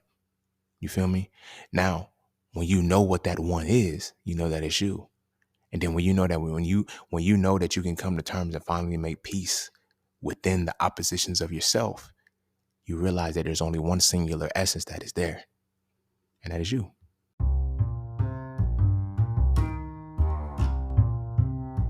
And don't forget to check out Pala Cafe Clothing, formerly Just Scenes merch. Get all of your intricate designs crafted specifically for the melanated being to develop a positive imagery within self and to have a little bit of fun in the process. From the peace, love, knowledge, and freedom to the dead horses and water designs, all of the styles are crafted for the imagery to make you feel as you're supposed to feel. Because as I always say, the best way to fit in is to stand out. And what better way to stand out than with your exclusive styles from Pala Cafe Clothing. All right, I'm going to go into there. That's episode 300. I've been sitting on that for a long time because I feel like this episode now that I'm released from that and I ain't got to hide. I ain't never been hiding, but you feel me? I've always been particular as to what I wanted to express with people because I know that everybody can't take it. Like when I went over to the other side, it wasn't what people thought it was. But then it taught me everything that it was. I just didn't have an imagination to be manipulated by what I saw over there. So when you see people now, oh yeah, you can astral project and you can see the this, that, and the third, and you leave your body and all of that shit like that. It starts in your mind first. If your imagination ain't built right, then you're not doing it right. You're going to go see dark sides because of what people don't know is that a lot of people have tainted perceptions of reality. Even if they woke, even if they conscious, even if they trying to do shit. You see a lot of people that's why it's like, yo, you dabbled in the dark arts and shit. Like for me, there's no, I don't on my side, When I can go over there and shit, it ain't no good or bad. It's just, it is what it is. When I want to create the emanation I need to speak to, I can do it. Like, you know what I'm saying? Like, I don't have to focus on a specific deity. I don't have to focus on this, that, and the third and go in and see everything related to that. I go into the space and I can just sit and be motherfucking quiet. And I can meditate and center my mind. And whatever comes, it can come however it needs to. Sometimes I see animals. You feel me? Sometimes within my space, sometimes I see an animal that can talk. You know, sometimes I see a motherfucking human. You feel me? One thing that really, really came to me all the time was my great granddaughter. And I used to, for that was a very powerful sentiment because it was like, that was my fuel. Because that was what was deepest in my imagination as to why I needed to complete my plan. You feel me? I don't know what she looked like. I just know that when I first started my entrepreneurship, it was always there because that's what was in my imagination. So that's what the source, which is myself, revealed. It created itself in the emanation of that to say, this is what you got to do because this is the only thing you're going to listen to right now. Because this is the only thing that's on your mind. It's the only thing you're obsessed with. This is the only thing that matters to you is what you prepare for your great granddaughter.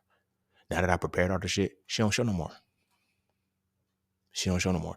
But even deeper than that, it's like now when I'm in a meditative state, because I learned so much and I have so much information, so much knowledge, it's like I can literally go back and just have a conversation face to face with myself and be like, bro, tell me something. This is why I tell you, you know how the Bible says, come as you are. That's what it means. Come as your soul is supposed to be. Motherfuckers think it means I got to dress a certain way when I go to church. No, nigga. No, it means come as you originally are. What your soul planned to come into this world, that's how you got to come to the source when you meditate. Because you got to be able to recognize you. It don't know you no more. It don't know you no more. So because it don't know you no more, you don't know it has to give you what you know. And then giving us what we know, sometimes that's bad. And we don't know how to filter out bad shit. We be thinking, oh, this is an omen. This is a bad side. All you have in your imagination is negative shit. Even if there was a positive message that you were supposed to be getting, it's only going to be filtered through negative shit. And if you always complaining about seeing negative shit, you wonder why you can't see positive shit because you don't put any positive shit in your imagination. So how the fuck is it going to give you a positive message? I had a spiritual, well, I always call them spiritual dreams, but now I'm realizing it's just regular dreams, bro. It's just somewhere in depth and some of them have more story to them. I tell the story about a dream that I had where I got shot 22 times. In the dream, I saw Kobe Bryant. Motherfucking, in the dream, my brother was shooting. I ain't had no gun. Then I climbed the motherfucking mountain. I got to the top of the mountain. It was all white and snowed. And I called my mom and said, I completed it. I did it. And then I came back down the mountain. Then I walked through a dark valley. You feel me? And it was motherfuckers scratching at me, clawing at me and shit like that, but they couldn't touch me. You feel what I'm saying? And then I get into a car with my friends and it's the sunshine and everything. It was the car my homegirl was driving when we was in college. You feel me? But it was the dream happened in college. And you know what I'm saying? It was just like, yo, just take me to the hospital. And I went to the hospital. We rode into the sunset. I was still alive. So I tell people that when I tell people that dream, when I get to the part about that, oh, those are demons trying to attack you and they couldn't reach you. No, that's because my imagination only knew that during adversity that you're going to come through, this is the greatest example of how you're going to say it. Nobody can stop you. I was walking through the valley of the shadow with death untainted. I'm looking to the left and the right. I'm not flinching. I'm not cowering away like, oh, this is, I just walk through this bitch like, man, if y'all niggas, like Rick Ross got a song. He like, I'm still walking through this bitch like I can't be touched. Like, that's how I walk through the valley of the shadow of death. There was no barricades. There was no barriers for the things that were scratching at me and clawing at me because in the Bible it says, in hell, you're going to see claws gnashing and teeth and all gnashing teeth and claws and shit like that. It's going to try to get you. So literally, it's like, yo, you're going to go through hell, but you're going to go through hell. Like, I was shown it. Like, you feel what I'm saying? It's like, hey, 22 shots, didn't die, 22 paths of the tree of life. I can't tell you it's 22 paths of the tree of life, but nigga, pay attention to number 22. 24, Kobe retires. Now, that was double significant because Kobe Bryant, 24, was when he was walking away. When Kobe Bryant did his last game, when he dropped to 60 or whatever the case may be, just before that, there was two instances. So I think So Frail 2 had just came out. No, when did Kobe retire? Whatever. Whenever Kobe retired, that's like, there was a significance in that. He was waving his farewell, but then when he died too, there was another significant impact with that. But again, I've been watching Kobe since I was 6. You feel me? I started liking basketball when he came to the league. You dig what I'm saying? There was significance with that.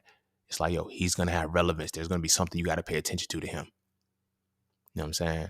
There was a lot of things within that dream, but it's like, nigga, this is what your imagination holds. So this is what we got to deliver this message to. When I actually broke down the full message, it was like, oh, that's what you was telling me. I'm gonna get through the motherfucking 22 pass of the tree of life. Then I'm gonna climb a mountain. I'm gonna beat the greatest challenge that I ever completed in my life. And then I'm gonna walk through hell and I'm gonna make it through. After I climb this, I'm gonna have to walk through hell, but can't nothing stop me as I get through this particular point because I'm built different. And then I'm gonna go into the sunset with my homies. Okay. It's much simpler than that when you actually know what the fuck the dream says. You feel what I'm saying? But if you're afraid of what you know, and if you fear what you know, when your dreams have to be revealed to you, when your spirit is actually talking to you and telling you about your plan and what part of your plan you're supposed to be on and what part of your plan you're supposed to be in next, if you are not attuned to that shit, you're gonna miss it. You're gonna miss it, or you shut down and be afraid of it. But it's like, nigga, this the only way you listen. You feel me? This the only way you listen. Motherfucker, I had a dream about fish. Somebody pregnant. Somebody I'm close to is pregnant. Yeah, that may be very well true. But at the same time, you be around that motherfucker anyway. You feel their energy change. Now, because you're not attuned to how the energy changes when the baby is present, you don't know. When my sister got pregnant, my niece and my nephew, my nephew, he had to be like 3 or 4. You feel me? Again, it's in that cusp. He went up to my sister. He was like, it's a baby in there. And then ran off. She said, no, it ain't, boy. Leave me alone, because she was gaining weight. He said, it is. And he was like, I'm going to call her Day Day. And it was like, why Day Day? You feel me? Now, my sister did turn out to be pregnant. She went and got checked out. She's like, I ain't had a cycle when it got tested. Because I even said it when I came. I was like, yo, you gaining weight again. You eat meat? No, I'm not. Blah, blah, blah, blah, blah. She found out she was pregnant. You feel me? My niece one of her nicknames is May May. You feel me? We don't forget who we are. We know what our purposes are. We know what our plans are when we come into this world. We know the little things that are lining to us. You feel me? I used to put extra pressure on myself because I'm like, when I learned that, I said, damn, my nieces and nephews are my nieces and nephews because I'm a part of their plan. Fuck. I can't fuck them. Like, I gotta make sure I put so much burden and pressure on myself to make sure my plan was straight. I had to realize that, yo, nigga, that's their plan. Yo, you might just be a catalyst to inspire them or something.